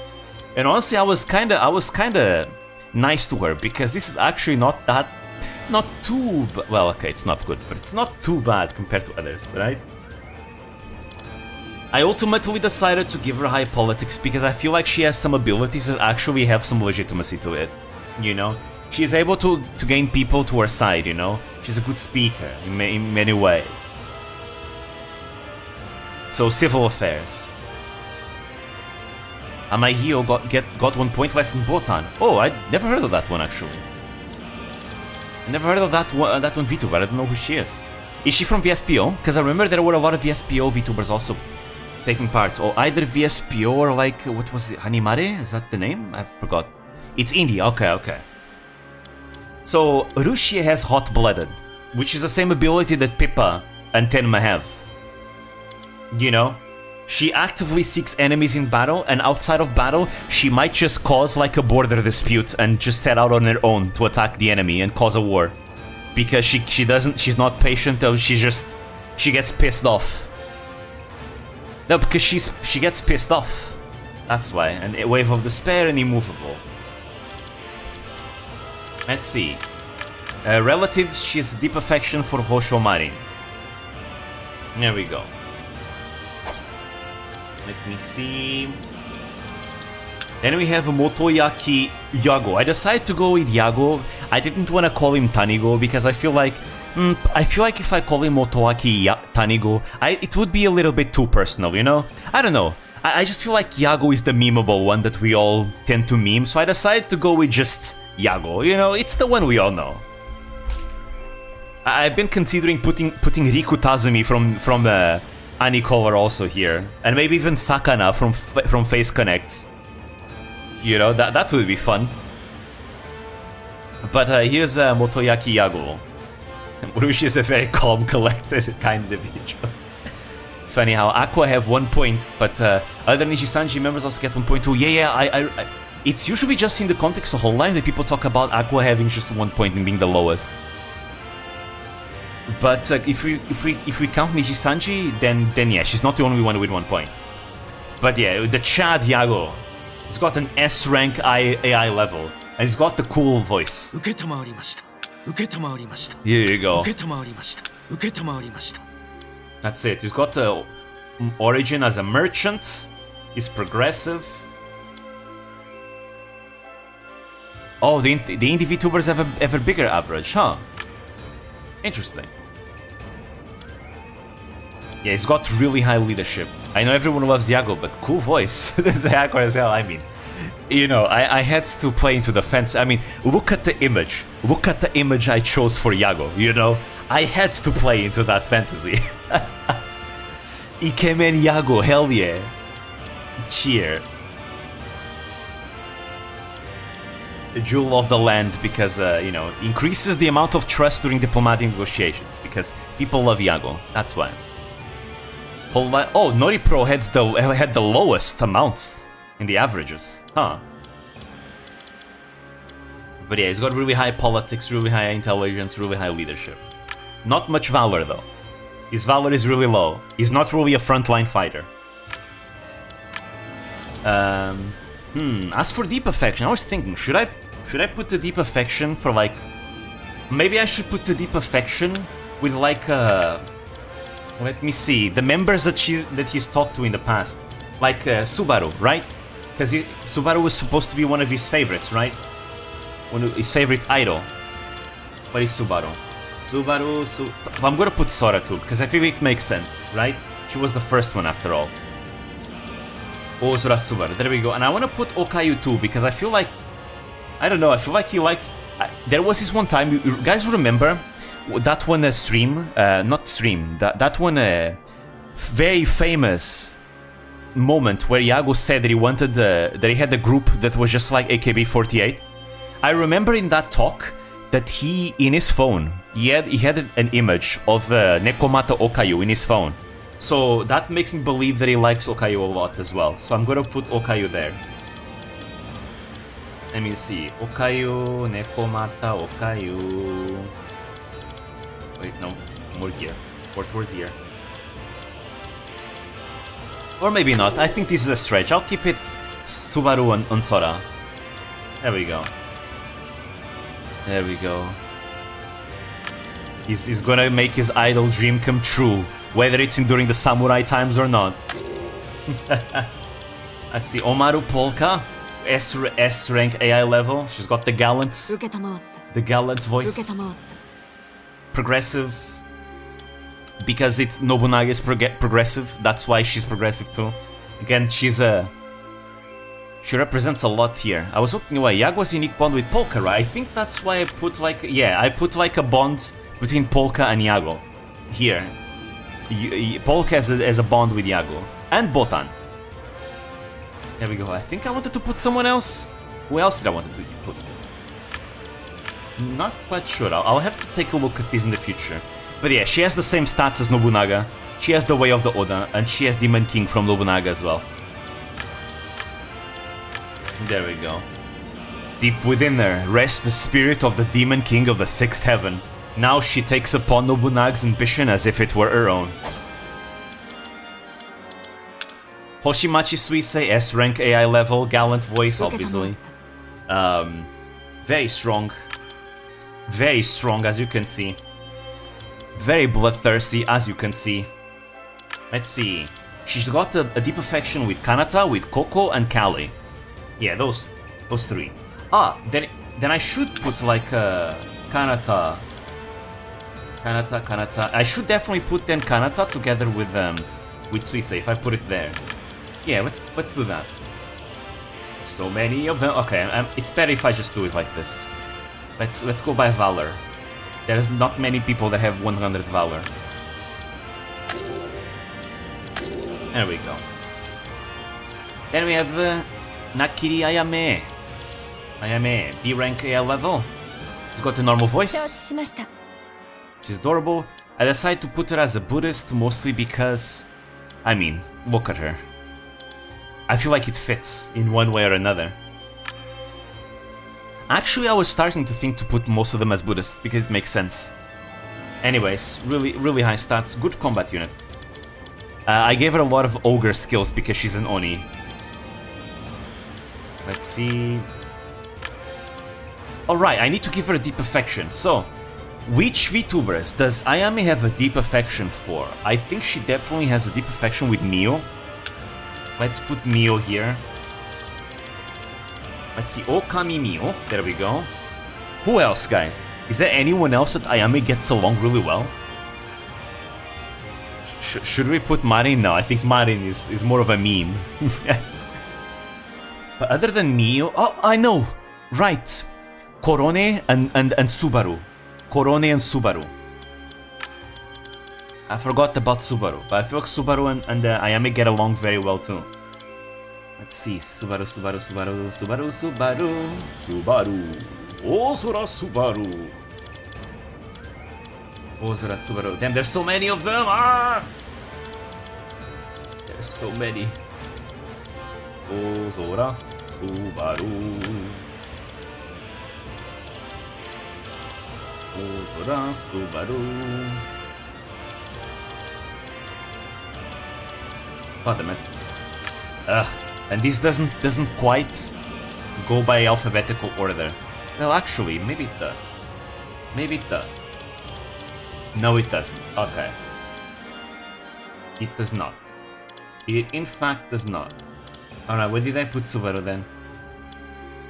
Subaru. Ozora Subaru. Yeah, this is gonna be tough.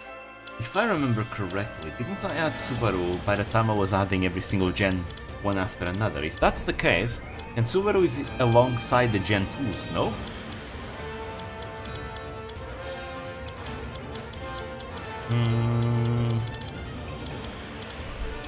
Damn, she doesn't appear. She always hides behind Subaru. Yeah, exactly. Let me see. Where is Subaru? Ah! Subaru is the one hiding from me now. Subaru! Kaorugura? Didn't I put Subaru earlier? What the hell? Wow, I can't find her. I can't find her. You miss her? No.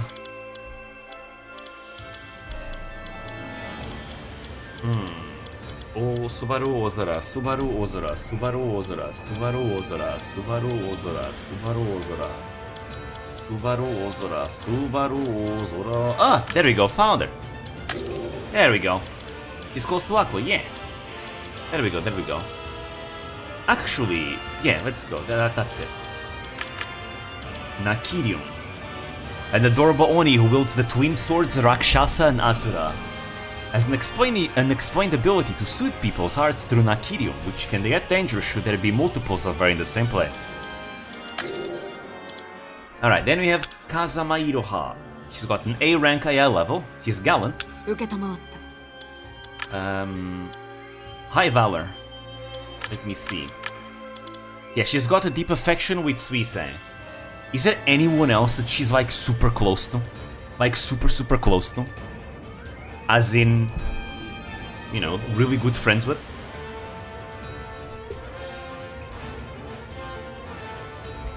Because I don't know. I think I'll keep it just like this. Asuki? Oh really? She's close to Asuki? I didn't know about that.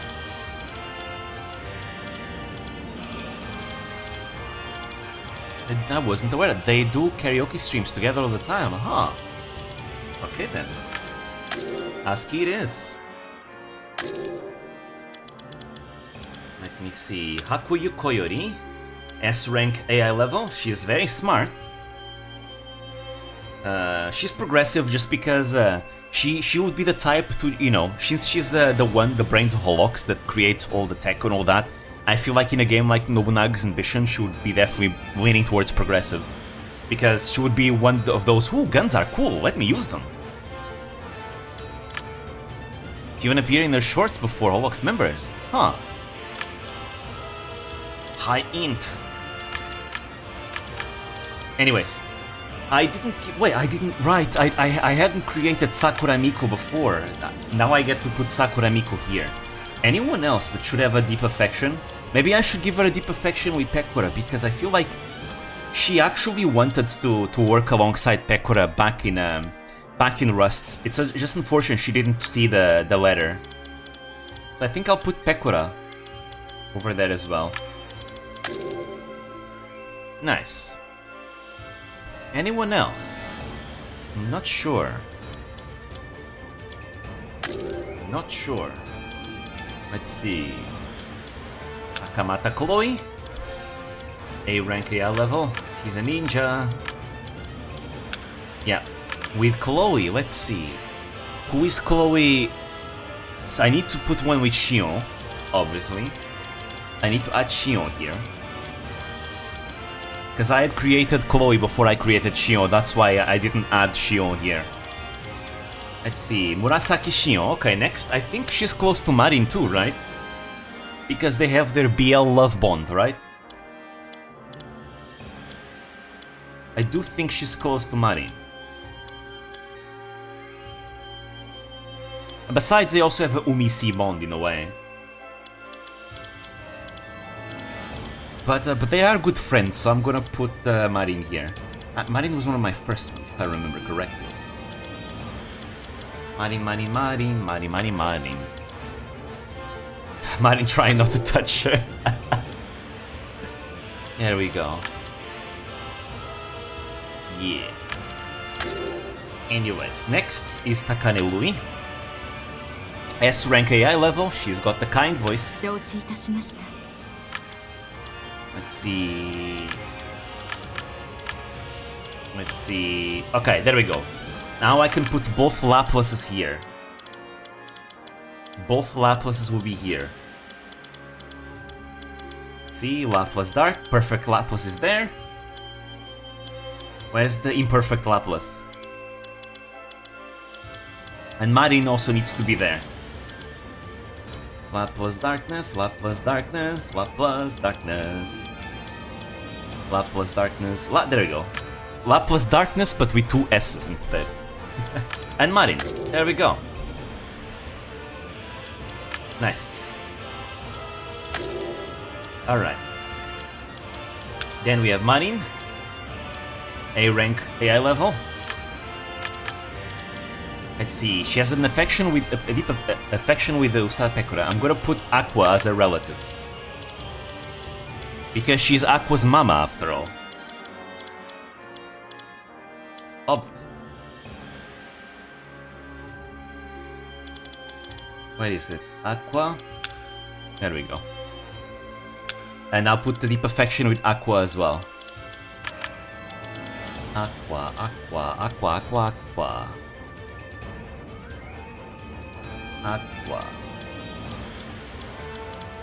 Aqua. Anyone else that she's super close with? That's kind of difficult, because, like, she's kind of close with everyone, I feel. She's close with Louis, she's close with Lami, she's close with Chloe. Where's Aqua? Aqua Minato. Aqua Minato. Aqua. Where are you, Aqua? Ah, there we are. There she is. Alright, now one more. I feel like I can put one more. She's close with Flare. True. You're right. You're right. There we go. That is it. Alright, then... Let me see, then we have Ozora Subaru. She's got a deep affection to Yago. And I'm gonna give her an affection with Ayame. And who else other than Ayame? I think Mio makes sense. Ayame and Mio both. Yeah, exactly. Okami Mio? Wait. Actually... Ooh, but Luna though. What about Luna? Is she closer to Luna than Mio, I wonder? Ooh, that's difficult. That is difficult. We have to go for Luna. We have to go for Luna. And I'm gonna put Ayame now. There we go. You can actually go for Choco Subaluna. But I really wanna reference the Ayame though, because they were really close. At least we need one representation at least. I can't go for more though. 3 is the maximum, unfortunately.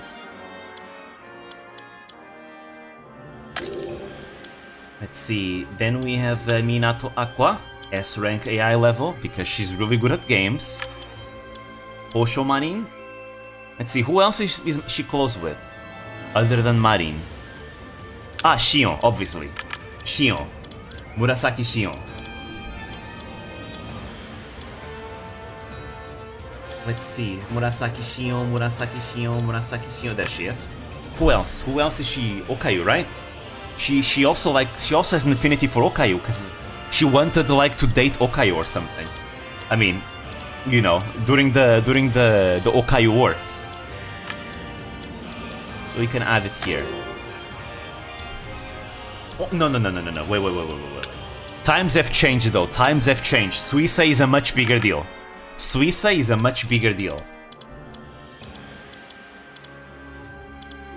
I'd love to put all of Star 10 here, but I can't, so I need to choose one of them. And if I have to choose one of Star 10 to put, I'll put Suisei. Suisei. Hoshimachi Suisei. There we go. Nice. It's looking good. Alright, next we have Gaorgura. She's got a deep affection with Aqua because Aqua is good as Oshi, that's why. Now who else? Let's see. I'd say when it comes to Gura, there are some EN, yeah, Ame for sure. I feel like there's other EN members she gets along well. I feel like she's been getting along a lot with Kiara as of late. But she also gets well with Kali and Crony and Mume. Ooh, this is difficult. Oh, Fauna too. This is difficult to choose. There's a lot of them. Let's see. What are you? Amelia Watson. There she is. Alright. Who else? From Crony?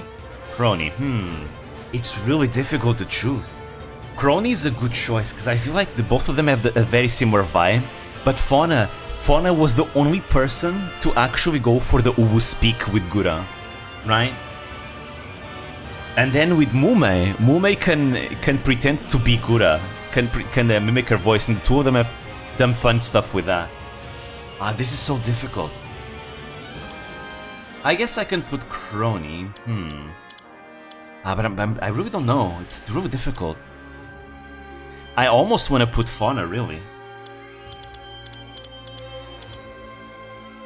But at the same time, I feel like she's a bit closer to her myth friends, you know? Like, I feel like she's much closer to, for example, Kali, right? Kali and Kiara, I feel like, are much closer to her than the council members. With Kali, they've even done a lot of stuff off stream, like IRL, right? As for Kiara, it's been a more recent, like, you know, the two of them having really become close. So I really don't know. I kind of want to put Kali, honestly. Because I already have Kiara with an affinity for Gura. So I may as well put Gura with an affinity for Kali. As a triangle, almost. Something like... I mean, Kiara and Kali have an affinity for each other, though. It's difficult to say. I think I'm gonna put Kali, though. Put Kiara? Alright, I'll put Kiara. Kiara's fine. There we go. Right, next is Aki Rosenthal. Let's see, with Aki is difficult. I really don't know much about Aki and her interactions with other members that much. Do we put anything on Aki? I kinda don't know. I really don't know. With Aki, I'm tempted to put Yago, since Yago was the one that gave Aki her name. Aki Rosenthal was a name that Yago thought of. So I'm very tempted to put Yago, but I'm not sure. There's not that much, actually. I feel like with Aki interacts with Subaru and Miku, true, but they're not quite like the same level of close that other members have with each other, though. So I think I'll put just Yago, just because of the name. But I don't think Aki tends to interact that closely with that many members. Aki, I feel like, is the type to just keep to her own, usually. Where is Yago? Yago. Motoaki Yago. I'll put this one because of the name reference. To be fair, I could put everyone with an affinity for Yago, honestly. Let's see. Aki Rosenthal, Amelia Watson. She has one with Gura. I need to put one with Hachama. Hachama as well. Is there anyone else other than Hachama? I can put both Hachama and Hato. Hachama. Akai Hachama. But before I put Hato... Oh, no. Mel. These three, there we go.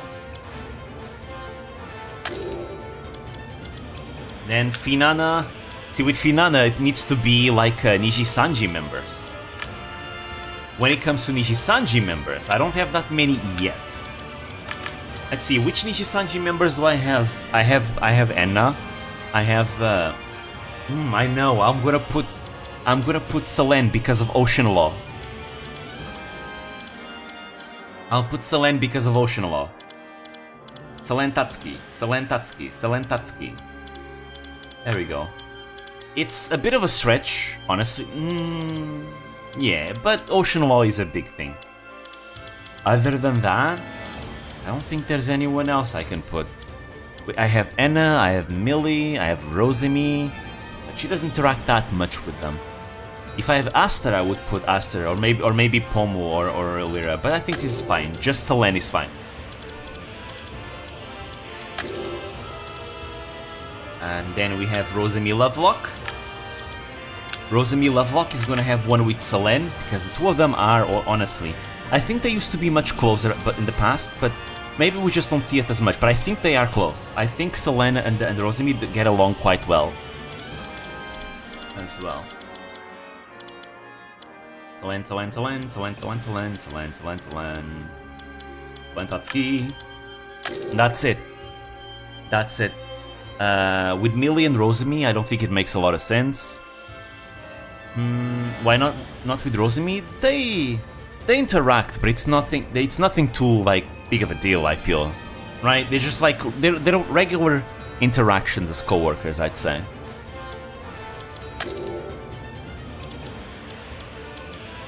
With Rosemi and Selene, I remember watching a compilation of sweet moments with the two of them.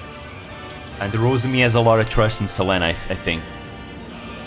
That's why I have the Rosemi there. As for Selene, there we go. As for Selene, this is difficult because there's a lot of people I could put here in the Selene one. A lot of them. For example, Team Snakebite. In fact, I'm gonna put everyone in Team Snakebite there. Regis Altair and Axel Sirius. Where are they? Regis Altair, Axel Sirius. Let's see. Oh, nope, not here. Regis Altair and Axel Sirius. Where are they? Oh, there they are. Found them. Alright, and as for the third one, it could be Rosemi once again. Could be Finana. No, Finana makes not so much sense. Since the Ocean Law is more Finana towards Selene than Selene towards Finana. With Rosemi, kinda the same thing. No. Mume. I have to put one Mume because they're literally IRL friends. I have to literally do this. Right? Because Mume is literally an IRL friends with Selene. So this one makes sense. Ooh, but I almost want to put Enna as well because they have their Chinese streams bond going for them. I love those streams. For now, oh right, and I don't have Illyria yet in the game. I was gonna put it as a relative Illyria, but I don't have it yet. Let's see. Then we have Kurejioli. Beloved officer, everyone. Let's see. Who are all these Oshis? Does she even have an Oshi? I don't think she has an Oshi. I think she loves everyone. She's a Dare Demuski for a reason. Difficult. Always difficult. Always very difficult. Because everyone kind of qualifies. Her gen members, true. Ah, wait. I know. I'm gonna add Muna. Because Ollie was a huge Muna fan even before Muna joined Hololive. Like, even before Muna joined Hololive, Ollie was already her fan. So I have to put Muna. There we go, Muna Hoshinova. Let's see, other than that. Her gen mates are Reine and Anya. But she also has a bit of a thing going with Kyla Kowalska. Ooh, what if I make her hate Kyla? That wouldn't that be fun? What if she hates Kyla? Just for the memes, just for the jokes. That would be kind of funny. Curse you, Kyla Kowalskia! Yeah, I think I'm gonna do that just for the memes. Let's see. Oh, I know. I'm gonna put Iron Mouse, obviously. There you go, Iron Mouse is also here. Iron Mouse, and one more. Who's the last one? Who is the last one?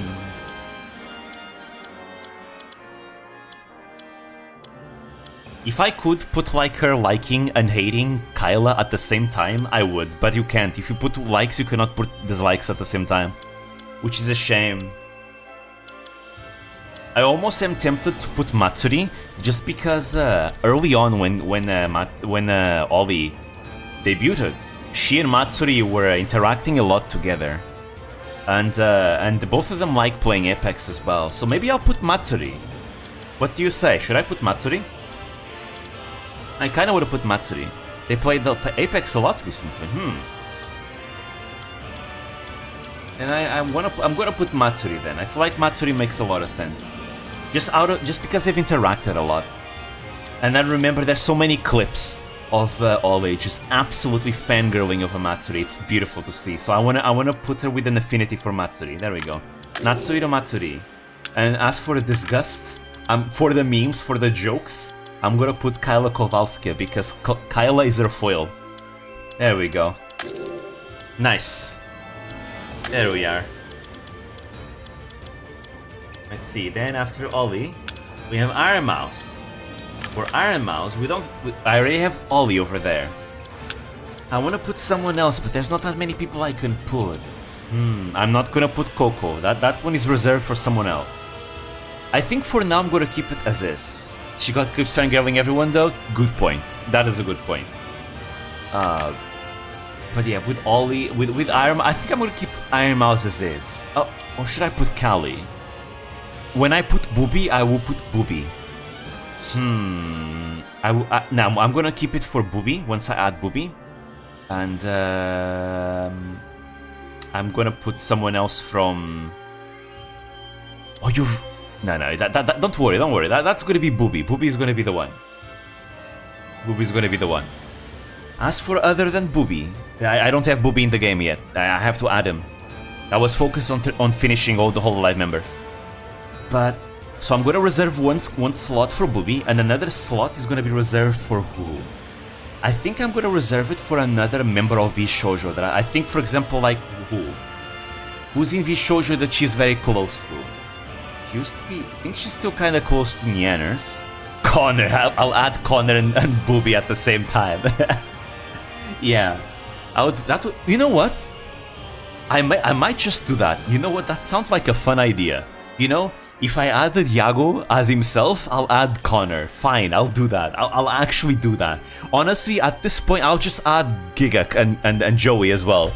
Because why not? Am I right? I think that gives me more male characters to add more male voices, because there's a much bigger selection of male voice. That would be fun, you know what? Yeah, good idea. Thank you for the idea. I like that. I really like that. So yeah, I'll reserve both of them for Connor and Poobie. Great. That is a very good idea. I like that a lot. I really do. You know, we don't need to be completely restricted to VTubers, just people that are very much into this whole area.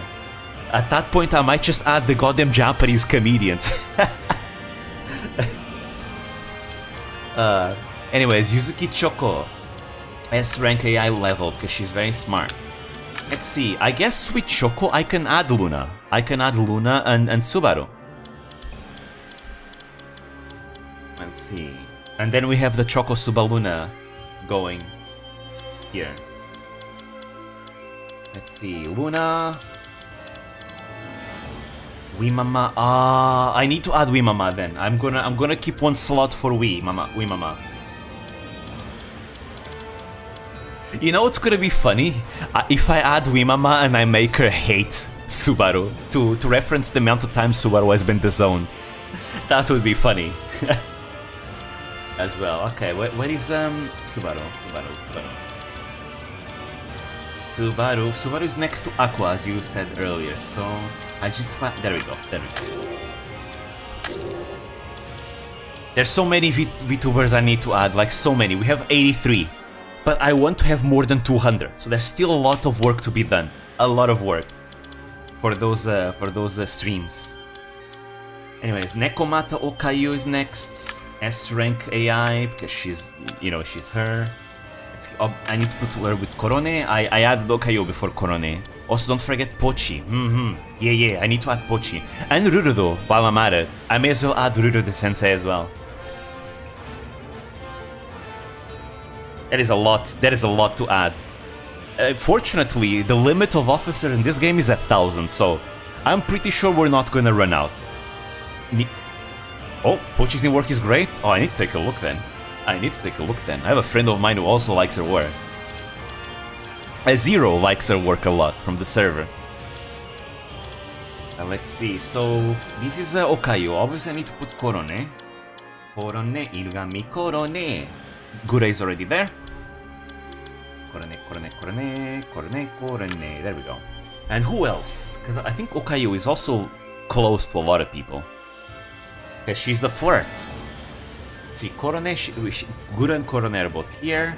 Let's see. Who else has she flirted with? A lot of people. He is a big tsundere, yes, very much so. Let's see. Okayu. Nekomata Okayu. This is difficult. This is very difficult. Maybe this is enough? I mean, I guess I could put Shion, but at the same time... not really, no. I don't want to put Shion and Aqua, because if I put either Shion and Aqua, wouldn't work very well. Subuki and Subaru? Wouldn't be bad, but I don't think it's at the same level as these two. You know what? I feel like it makes a lot of sense if I leave it at that. Because she's the type to flirt with everyone, right? But she never gives the nod to anyone, right? And she breaks their heart, right? So I feel like it makes sense that she actually doesn't have any like connections with other than Gura and Korone. Korone is her love, Gura is her Oshi. There we go. Because I feel like it reflects Okayu a lot. As in, she flirts with everyone, but she doesn't actually commit. And we have Vox Akuma. When I eventually add Folger, I will put Folger here. Other than that, anyone else? I have Selene and Enna, who are both from Niji Cancel, but I don't think there's anyone else. I think, sure, you know what? I'll do that. I gave him an affection with I gave him an affection with Iron Mouse because he is part of Iron Mouse's domain in lore now. But yeah, I'll put Enna and Selene. But no, but I want to add Folger more, because I feel like the Lamb bro bond is bigger.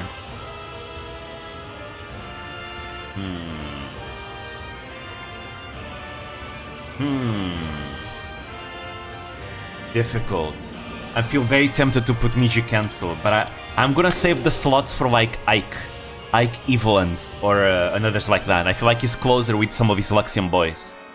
And Folger. Ah, and there we go. This is why I put him hating all the Tokugawas. Tokugawa Hidetada, Tokugawa Iemitsu, and Tokugawa Ieyasu.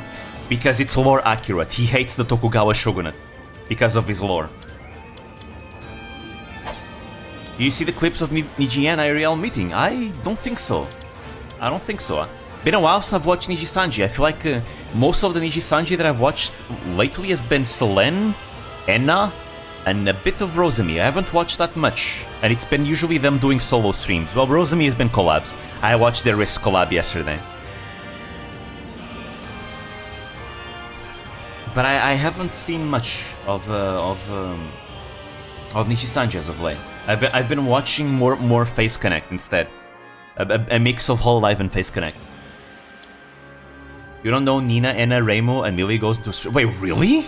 I didn't know that? What the hell? Let me guess. Millie said it as a joke, and Nina decided, yeah, let's do it now. That's nice. I need to see that then. Anyways, Tokino Sora as rank AI. Sora has an affinity with Yago, but I need to put one with ASCII as well. ASCII.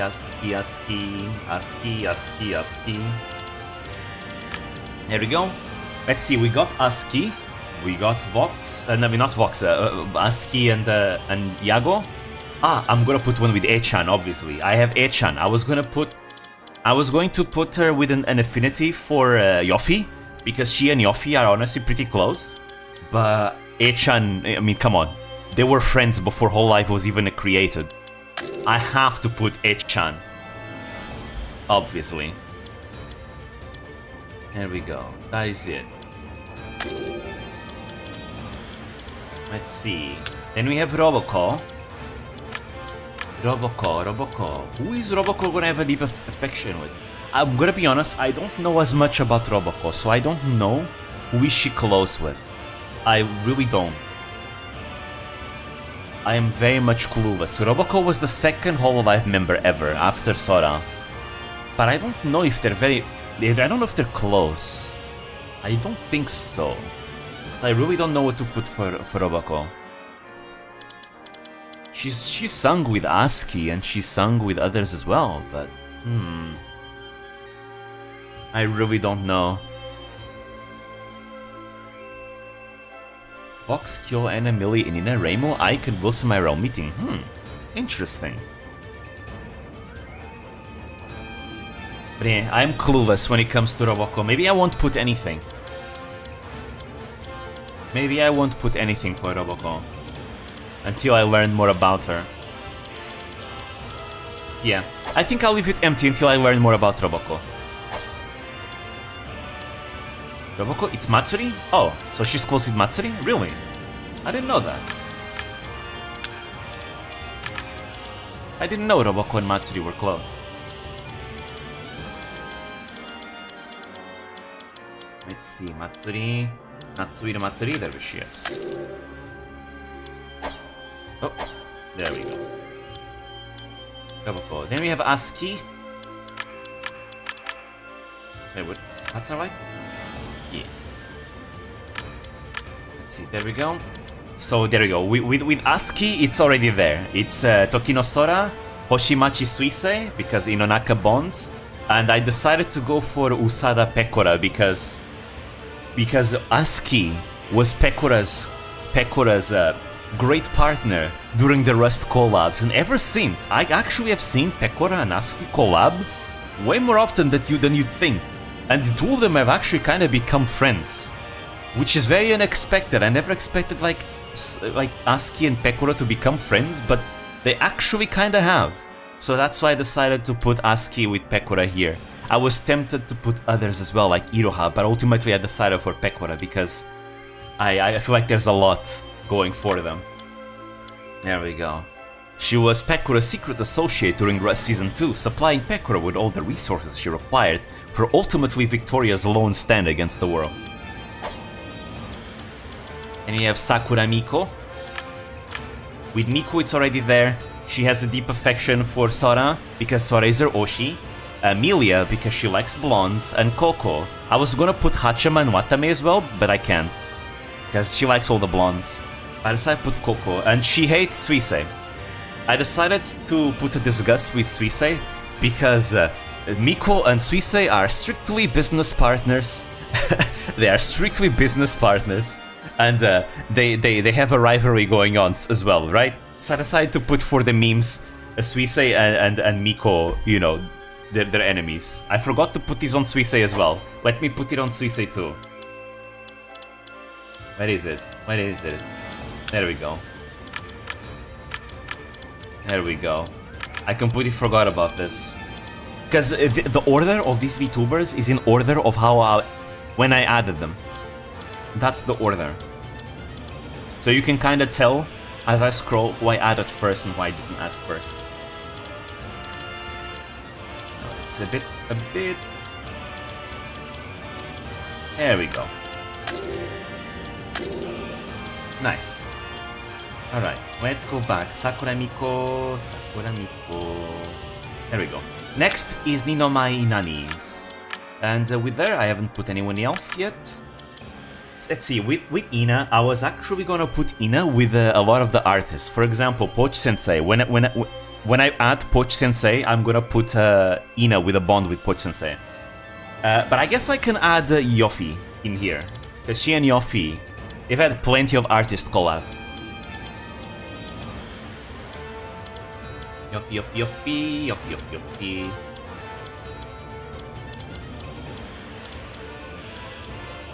There we go, Irani of Teen. And then it's Poch Sensei, which I'm gonna take a slot. But then we have one final slot. Anyone else in EN that I should put? I feel like she gets along pretty well with everyone in EN, but nothing that kinda no specific relationship that stands out. Kiara? I guess so. I guess I can put Kiara or maybe Gura because Umisi. What do you say? Should I go for Umisi? The Umisi bond? I'm actually tempted to put the Umisi bond.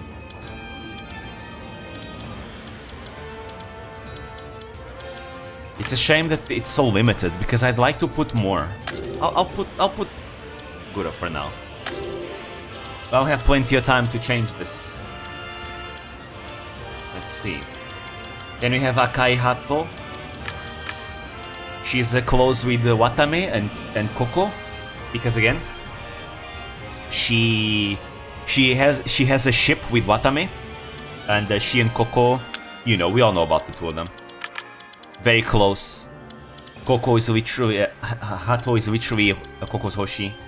I'm gonna add Hachama as the other one because I completely forgot. Oh wait. Yeah, I'm gonna add Hachama. Because Ame is close to Hachama, not Hato. I mean, it's kind of the same, but, you know.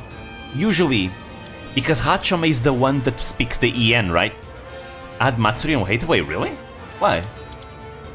Are they like rivals? Let me see.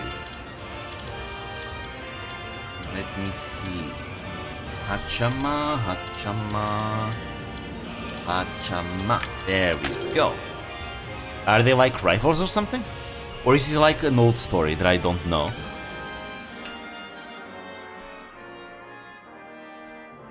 Because there could be. I think I've heard something, but I don't know how deep that goes, or if it's resolved or not. They are rivals but one-sided. So Hachima considers Matsuri a rival, is that it?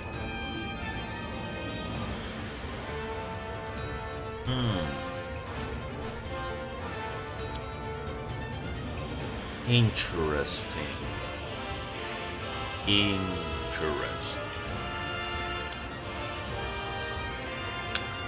Alright then. Matsuri considers Hachama's arrival because... Ah, okay. Then that is something I have to add on Matsuri, not Hachama. Once we get to Matsuri, over here, we were almost there, I'll take care of that. Okay.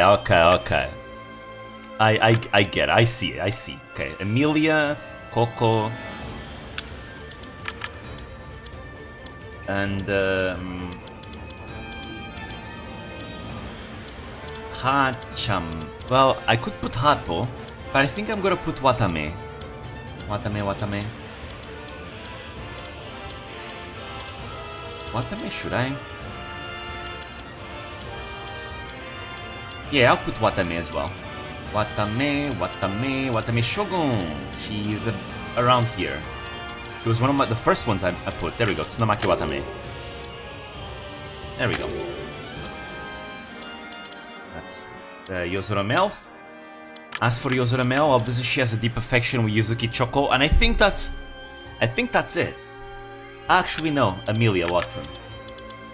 I forgot. They had such a nice, sweet collab. I mean, I know it's a bit of a stretch, but I kind of want to see it. So I'll put it. I'll put Amelia Watson here, and I think that's enough. Amelia Watson. There we go. Natsuhiro Matsuri. Alright. I'm gonna save one slot for when I add Hoshikawa into the game. So only 2 slots. Only 2 slots. Let's see, other than Hachima, so we have Mel. I mean, other than Hoshikawa, Matsuri has a deep affinity with Fubuki. She likes Fubuki a lot. She simps for Fubuki a lot, like a lot too. Fubuki. Shirakame Fubuki. And who else?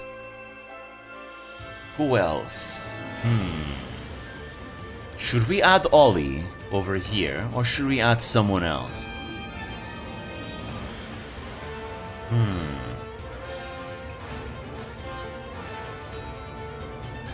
Honestly, kinda tempted to add Luna, not gonna lie. Very tempted to add Luna. But I feel like there might be others. Shirakami Fubuki.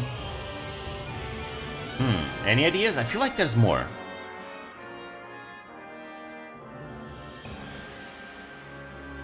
She gets along well with Marin too, if I remember correctly. Though to be fair, that's not difficult. Everyone gets along with Marin. Marin is just that like that.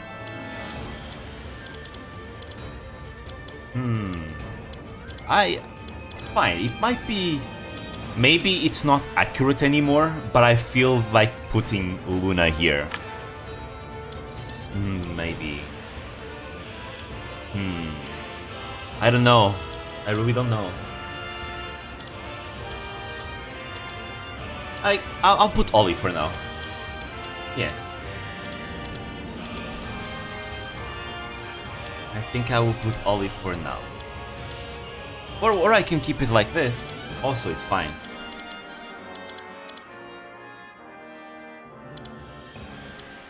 Any suggestions?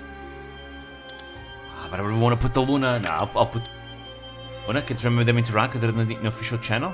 So they don't interact that much anymore, okay. I guess they weren't estranged after that one incident. In that case, I'll put Ollie then. Where did I put Ollie? Ollie's one... Let's see... Ollie...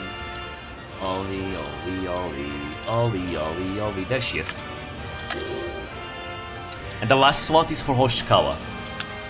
As for here, we can put Hato. Not Hachama, just Hato. Because Hato is the original. There we go. Akai Hato, but I'll leave Hachama as is. There we go. And Murasaki Shion.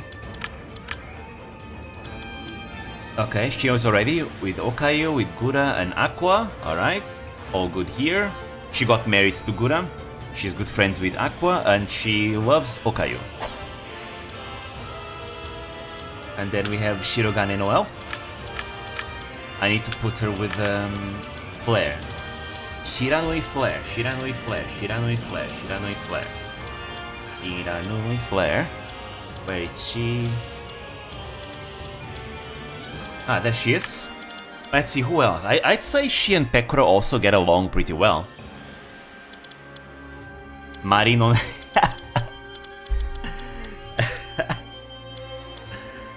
Who's gonna steal... Okay, wait. No. We can't put it on... Hey, wait. Actually, should we?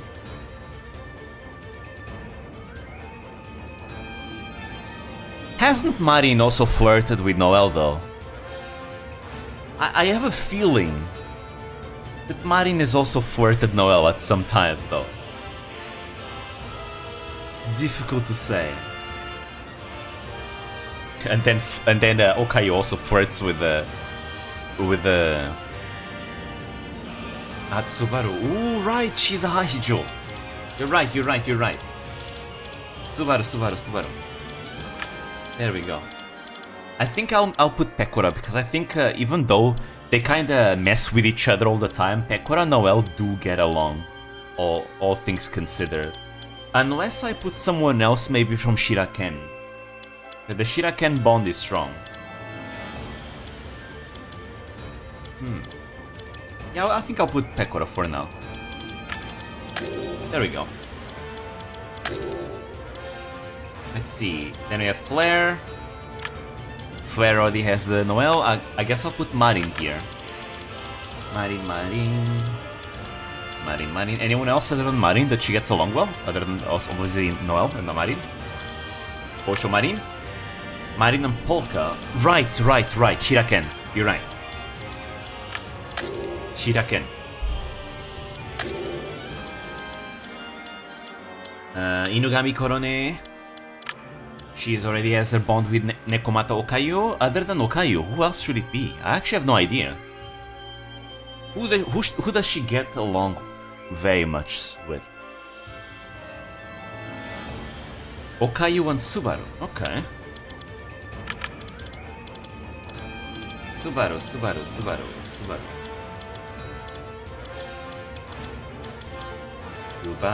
There she is. Alright. There we go. I think that should be it. Kamimio, Damio, she has an affection with Aqua and Ayame. Who else does she get along well with? I think she gets along well with Okayo, doesn't she? Or should I add someone else here? But I think she does get along with Okayo.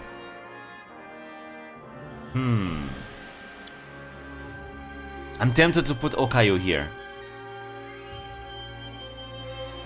Very, very tempted. Subaru and Wimama. Alright, I'll keep it for Wimama then. I'll save it for Wimama. When I make Wimama. Next we have Himemori Luna. I did give her the Matsuri Choco Subaru. To be fair, I think this is accurate. Because if I remember correctly, the whole thing that happened between Luna and Matsuri is that Luna was the one chasing after Matsuri, right? But it wasn't like reciprocated, right? So I think it would make sense for her to still like Matsuri, even if Matsuri does not have the deep affection for her, right? And Choco and Subaru are there, obviously. Botan,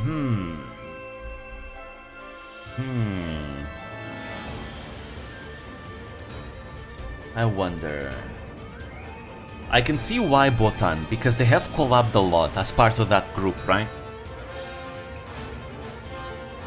But But I feel like I want to reference the fact that Luna was the one chasing after Matsuri in some way. So I feel very tempted to leave it like this. Their group of Subaru, Choco, Luna, and Botan always collabs even in IRL. Alright then. And I suppose I will do that. Botan... It was one of the first ones I made. Botan... There we go. Let's see. Then Yukihanalami.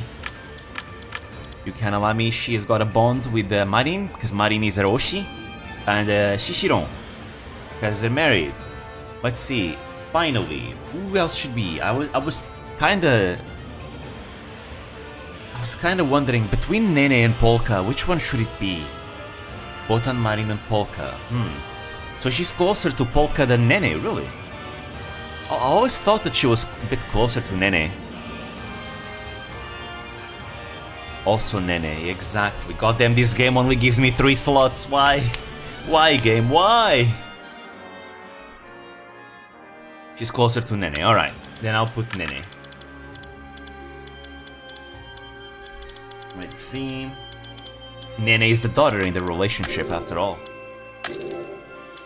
Alright, then we have Airani Yofitin. She already has a bonds with 3 people. With Muna, with Sora, and Ina. A lot. I'd like to put more, because again, she's also close with Poch Sensei, right? But like, Muna is her husband.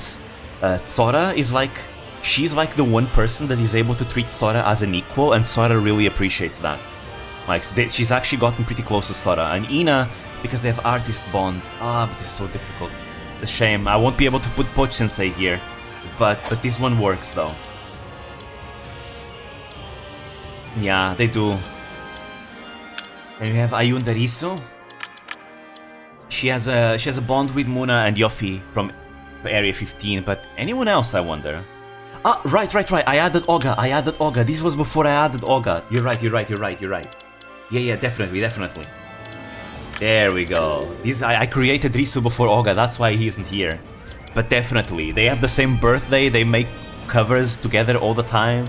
It's great, and they're part of the whole family. I forgot the family name. But yeah. Then we have Anya Melfissa. She's got a bond with Yofi because the 2 of them do collabs where they give advice to like the audience, and the 2 of them are like the ones that do those collabs usually.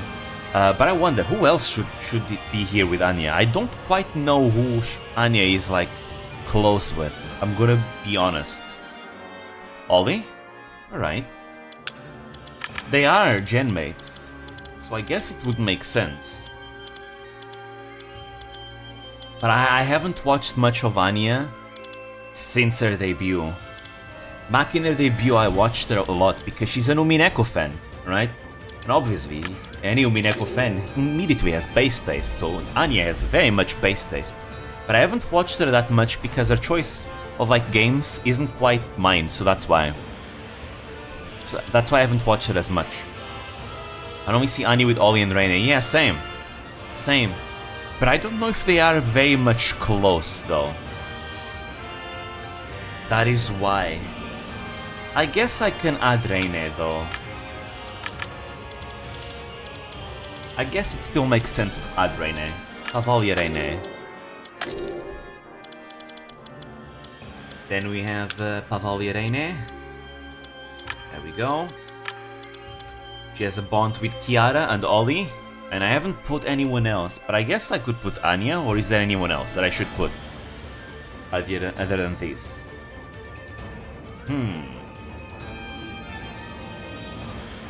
Pochi? Alright, you're right. I'll save it for Pochi. Then we have Kayla Kowalskia. With the S rank AI level. There we go. I haven't set the beloved ones yet. Let's see, so... Bijou. Right, there we go. Now I have Bijou, so there we go. Let's see, who else should I put here? It would be kind of funny. So I put that Ollie hates Kyla, but I'm gonna put Kyla as loving Ollie. I think that would be funny, just for the memes again, as well. Let's see, Ollie, Ollie, Ollie, Ollie, Ollie. There we go, there we go. Let's see, who else? Who else is she close with? Let's see, Muna taught her to play Minecraft. Miko? Oh, she's close with Miko, really?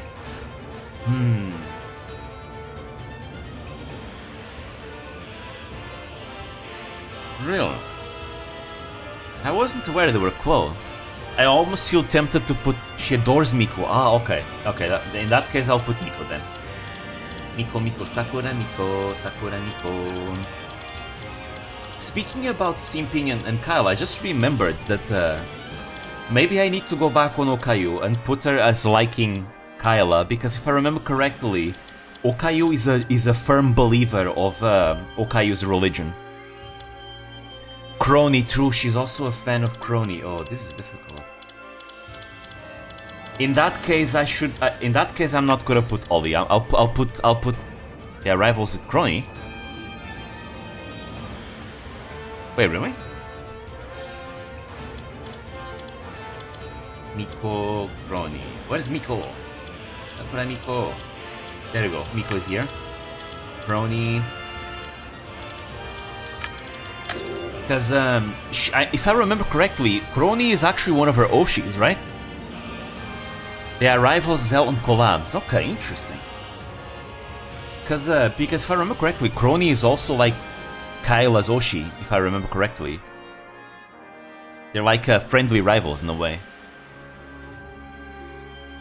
Oh, you know who's also a rival? Anya. Because Kyla is trying to be the most serious member in Hololive, but Anya has her beat in that. Alright.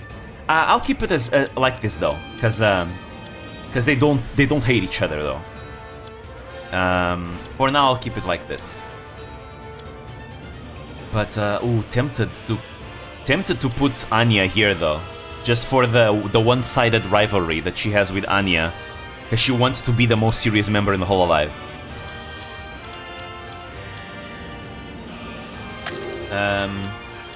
Let me go back to Okayu.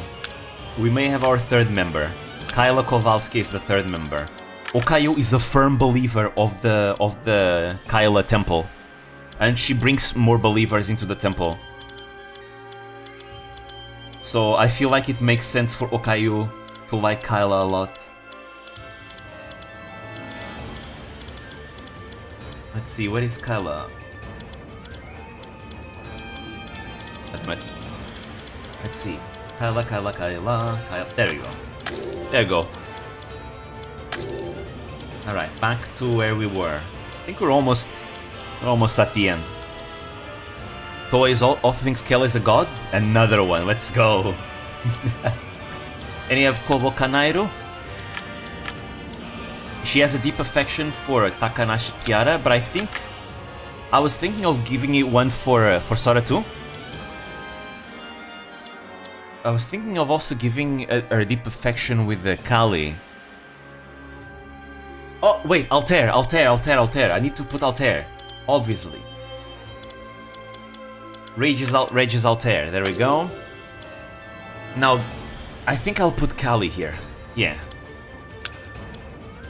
Uncle Dad.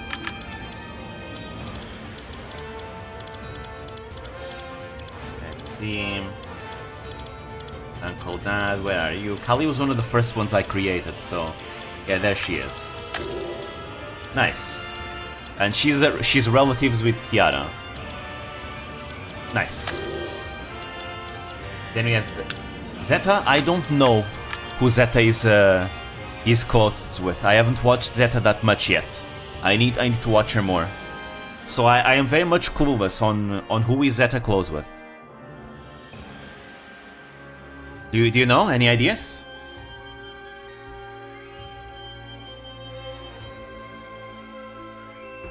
So we're gonna finish up all the Zeta's close with the gen mates. All right. Then I guess an Ollie. Okay. I guess I'll continue the battle of Okehazama next stream, next Saturday. Today I'm just gonna finish the officers thing. This is all gonna be good in the port in the future. There you go. Kobo and Kyla and Ollie. Ollie. There we go.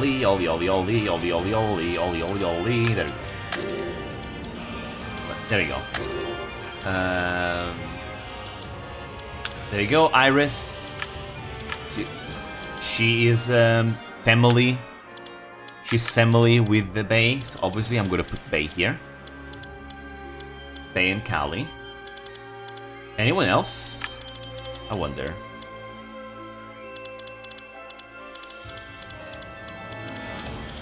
Wait, I scrolled down too much. There you go. Who else? Is she close with someone else, I wonder? I don't know. I really don't know.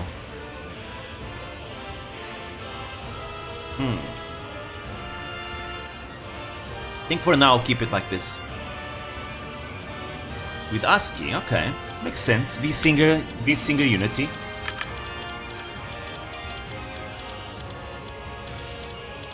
We can have the V-Singer Unity, sure. Alright, then we have Tsukumo-sana. Actually, isn't Iris kinda good friends with Crony too? I remember when they swapped models, that was so good. Iris makes a very good impression of Crony. Anyway, then we have... yes, she is, okay. Then I'm gonna put Iris, since they are more... I think because since they are gen mates, they are a bit close. I mean, they're not gen mates, but, you know, close enough. Crony. Crony,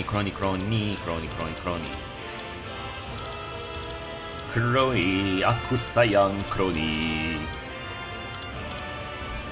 Where is Crony? Where are you? There she is. Council adopted Iris, yes.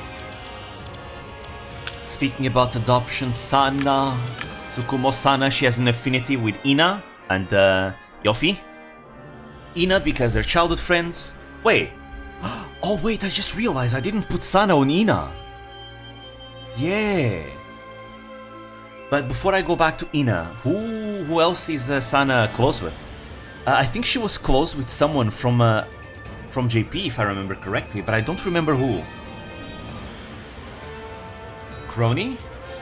Because I remember she was close with someone from JP, but I don't remember who. Was it Miko? No, it wasn't Miko. It was someone else. I really don't know. But it was a JP... Oh, it was Watame, I think. Wasn't it? I really forgot. Okay, I'm gonna keep it like this until I remember. But I remember that she was close with another JP member. I don't know if it was Watame, but I remember she was pretty close. Okay, other than that, let me just go back to Ina though, because I completely forgot to add Sana. Because again, I added Ina into the game way before I added Sana. Back then I didn't add Sana as an affinity for Ina. That's why I need to add it now. And where is she? I remember Sana talking with someone on GP. Really? Because I really remember it was someone. I don't know if it was Miko or Watame. It was one of them. Or maybe someone else I'm forgetting. I need to look it up. After the stream is over, I'll probably look it up. But yeah. Yeah, I need to change this. In that case, I'm gonna put the Poch Sensei here. I'm gonna remove the Gura. I'm gonna put the Sana. There we go. And then we have the last slot for Poch Sensei. There we go. All the artists. I will look it up off stream. Because I do remember something like that. If not, I'll put Crony. Let's see. Ceresfona. So, let's see. So, I need to give her an affinity with Gura because she's a Gura fan. She is a Gura fan. Gura, Gaul, Gura. There she is. Who else does she have an affinity with?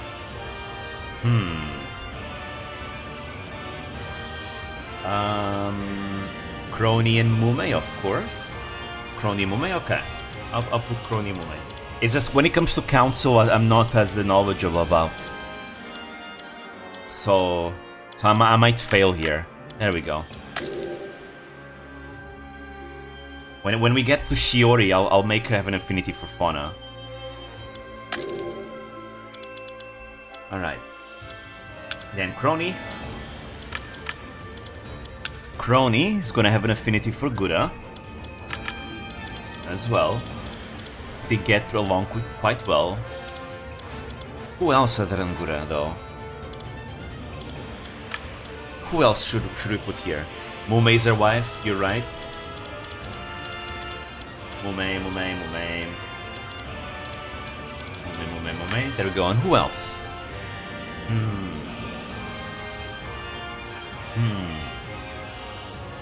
Like there's a lot of them that could be here, like Kali. I think she could have an affinity with Kali, like with Kiara, Fauna, or Kyla.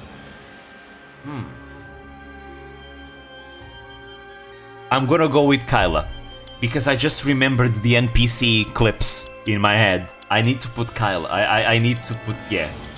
I just remembered myself the clips of Crony reacting to Kala say wow in the chat while there's like Skyrim NPC music, not Skyrim, something else, NPC music playing. Wow. That's so good. I loved it so much. Then we have Mumei. Obviously Mumei is gonna have an affinity with Crony, and I'd say Gura too. I think she also has an affinity for Gura. There we go, Fauna. Fauna, there we go. I think this should be good. Like this. There we go. Then Bells. Baby, she's got one for Iris. Let's see, what else should she have an affinity for? She collabs with other JP members too. Let me see. Who should they go have an affinity for?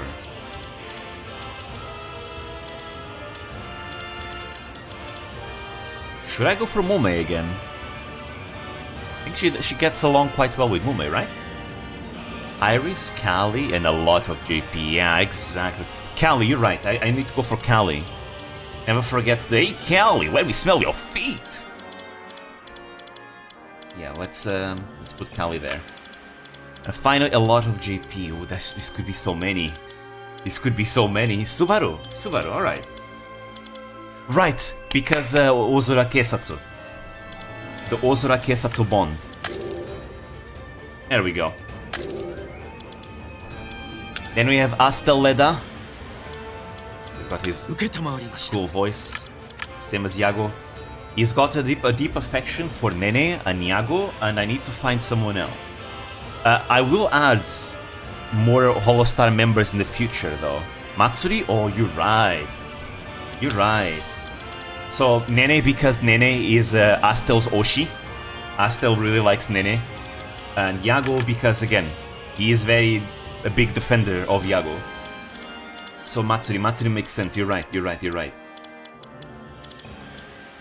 Natsuhiro Matsuri, there she is. And she hates, for the memes, she hates Laplace. But it's just for the memes.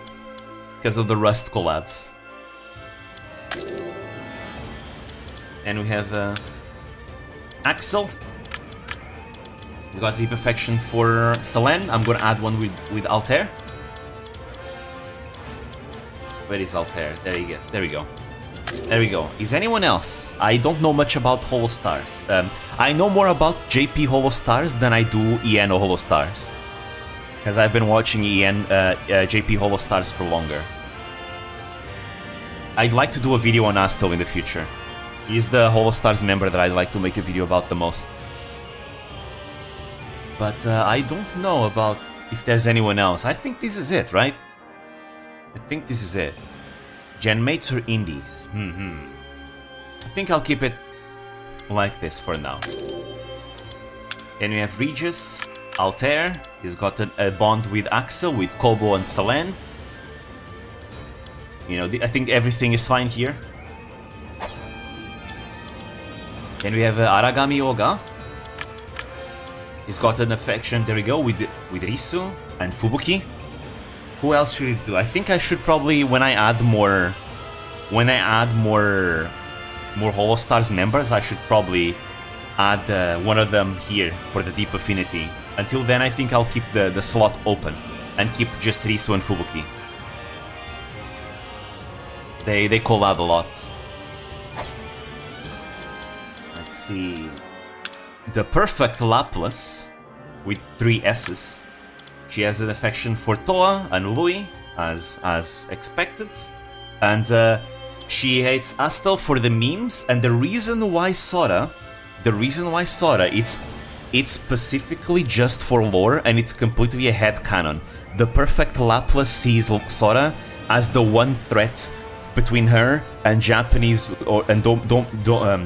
world domination. That's why she has the Sora here in disgust. They are fated to be enemies. Because Laplas is the enemy, you know, the Ja Tekidane, Laplas is the enemy. So this is specifically for the perfect Laplas. The regular Laplas does not have this. It's just the perfect Laplas hates Sora just for this. Just for lore reasons that I'm creating. It's fanon. It's not canon, it's fanon. There we go. And I'll keep it as this because I want to keep her, you know, distant from most everyone. Yes, this is the cold and calculating one. Then we have Tenma. Tenma, I'm gonna give her an affinity for Pippa. Picking Pippa. And of all the people that I have added, I feel like that's the only one I can for now. We'll see. In the future, I'll add more people. Oh, you know what? It's gonna be cool if I add Nags and Coefficient as well. You know, since I'm gonna add Joey and Gigak and Connor, I may as well add Nags and Coefficient too. And then I can have a disgust for Coefficient for simping over her mom. That would be funny. That would be really funny. Yeah, I have to add them as well. I think that would be really funny. Alright. For now, keep it like this. Just the Pippa affinity. Let's see. Then we have a Pipkin Pippa. She has an affinity with Tenma. With Watame and Pekora because Watame is her Oshi and she likes Pekora a lot too. And Tenma is her friend. So there we go. I might replace Pekora here in the future with someone else that's closer to her. Maybe like Kersher. Or someone else. And for the memes, I'll put Nyanners. When I add Nyanners, I'll put Nyanners in the hated officer. But yeah. Let me see. Then we have Anna Alouette. Anna Alouette, she has a bond with Millie Parfait. Let's see, anyone else that I should put here? I kind of want to put all of Etheria here. I still haven't created Nina and I haven't created Reimu, but I will add them, so I think I will just put all of Etheria here.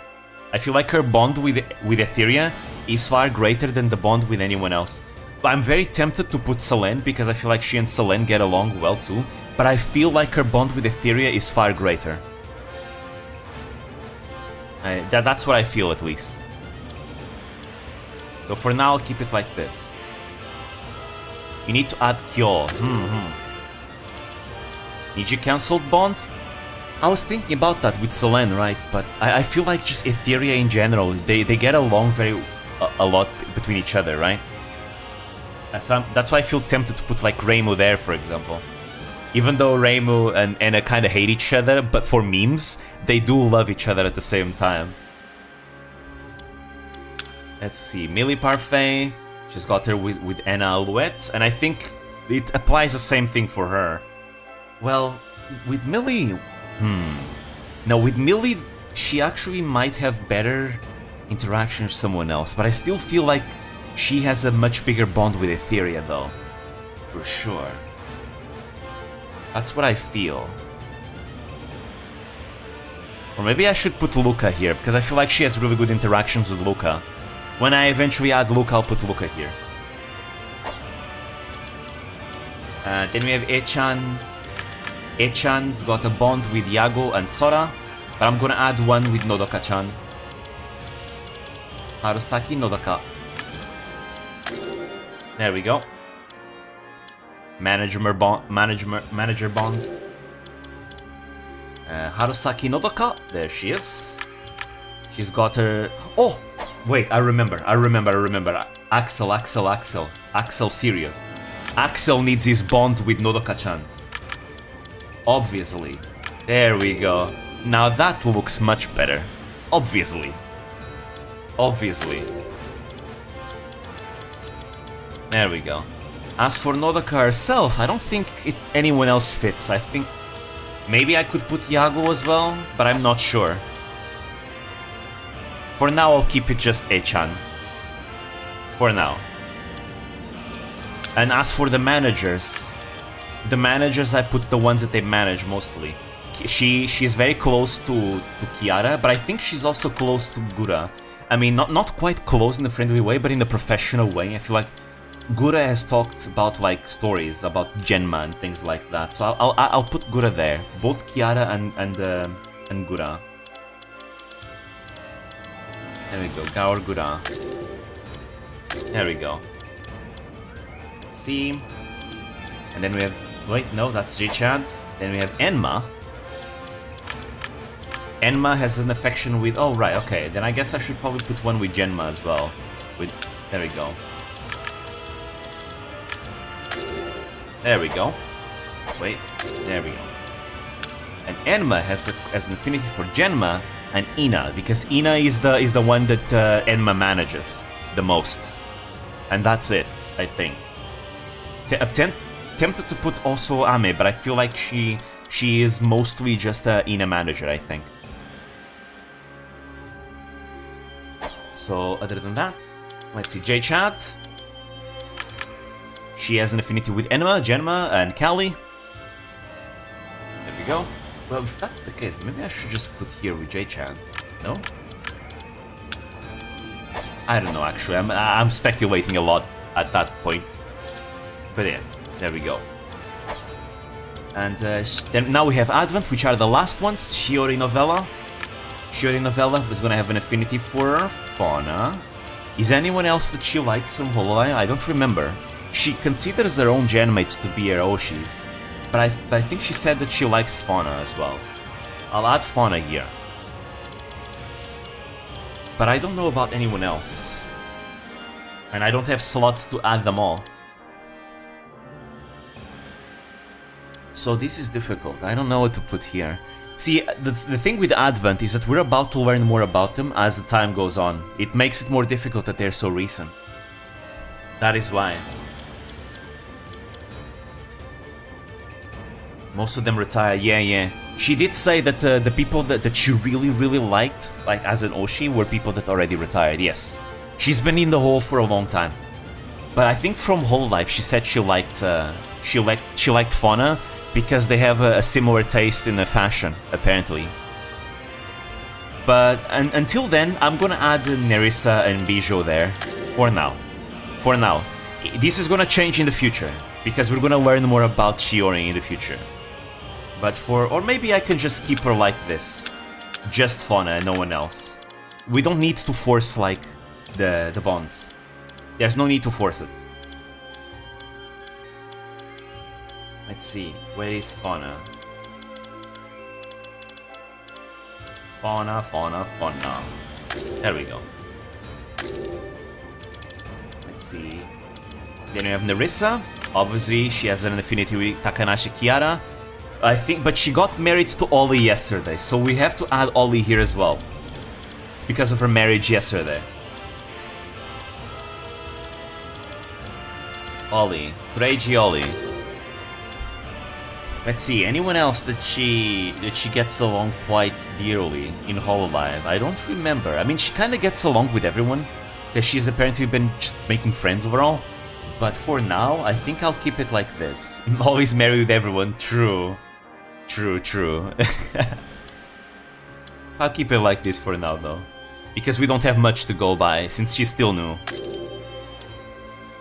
And we have Bijou.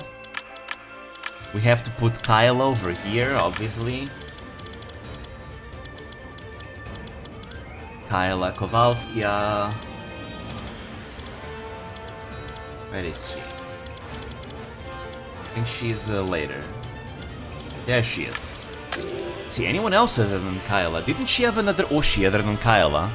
I think she did. I'm not quite sure, but I think if she did, that she had another Oshi in Whole Life. Well, how they get along immediately. It's great. I love seeing this art. It's beautiful.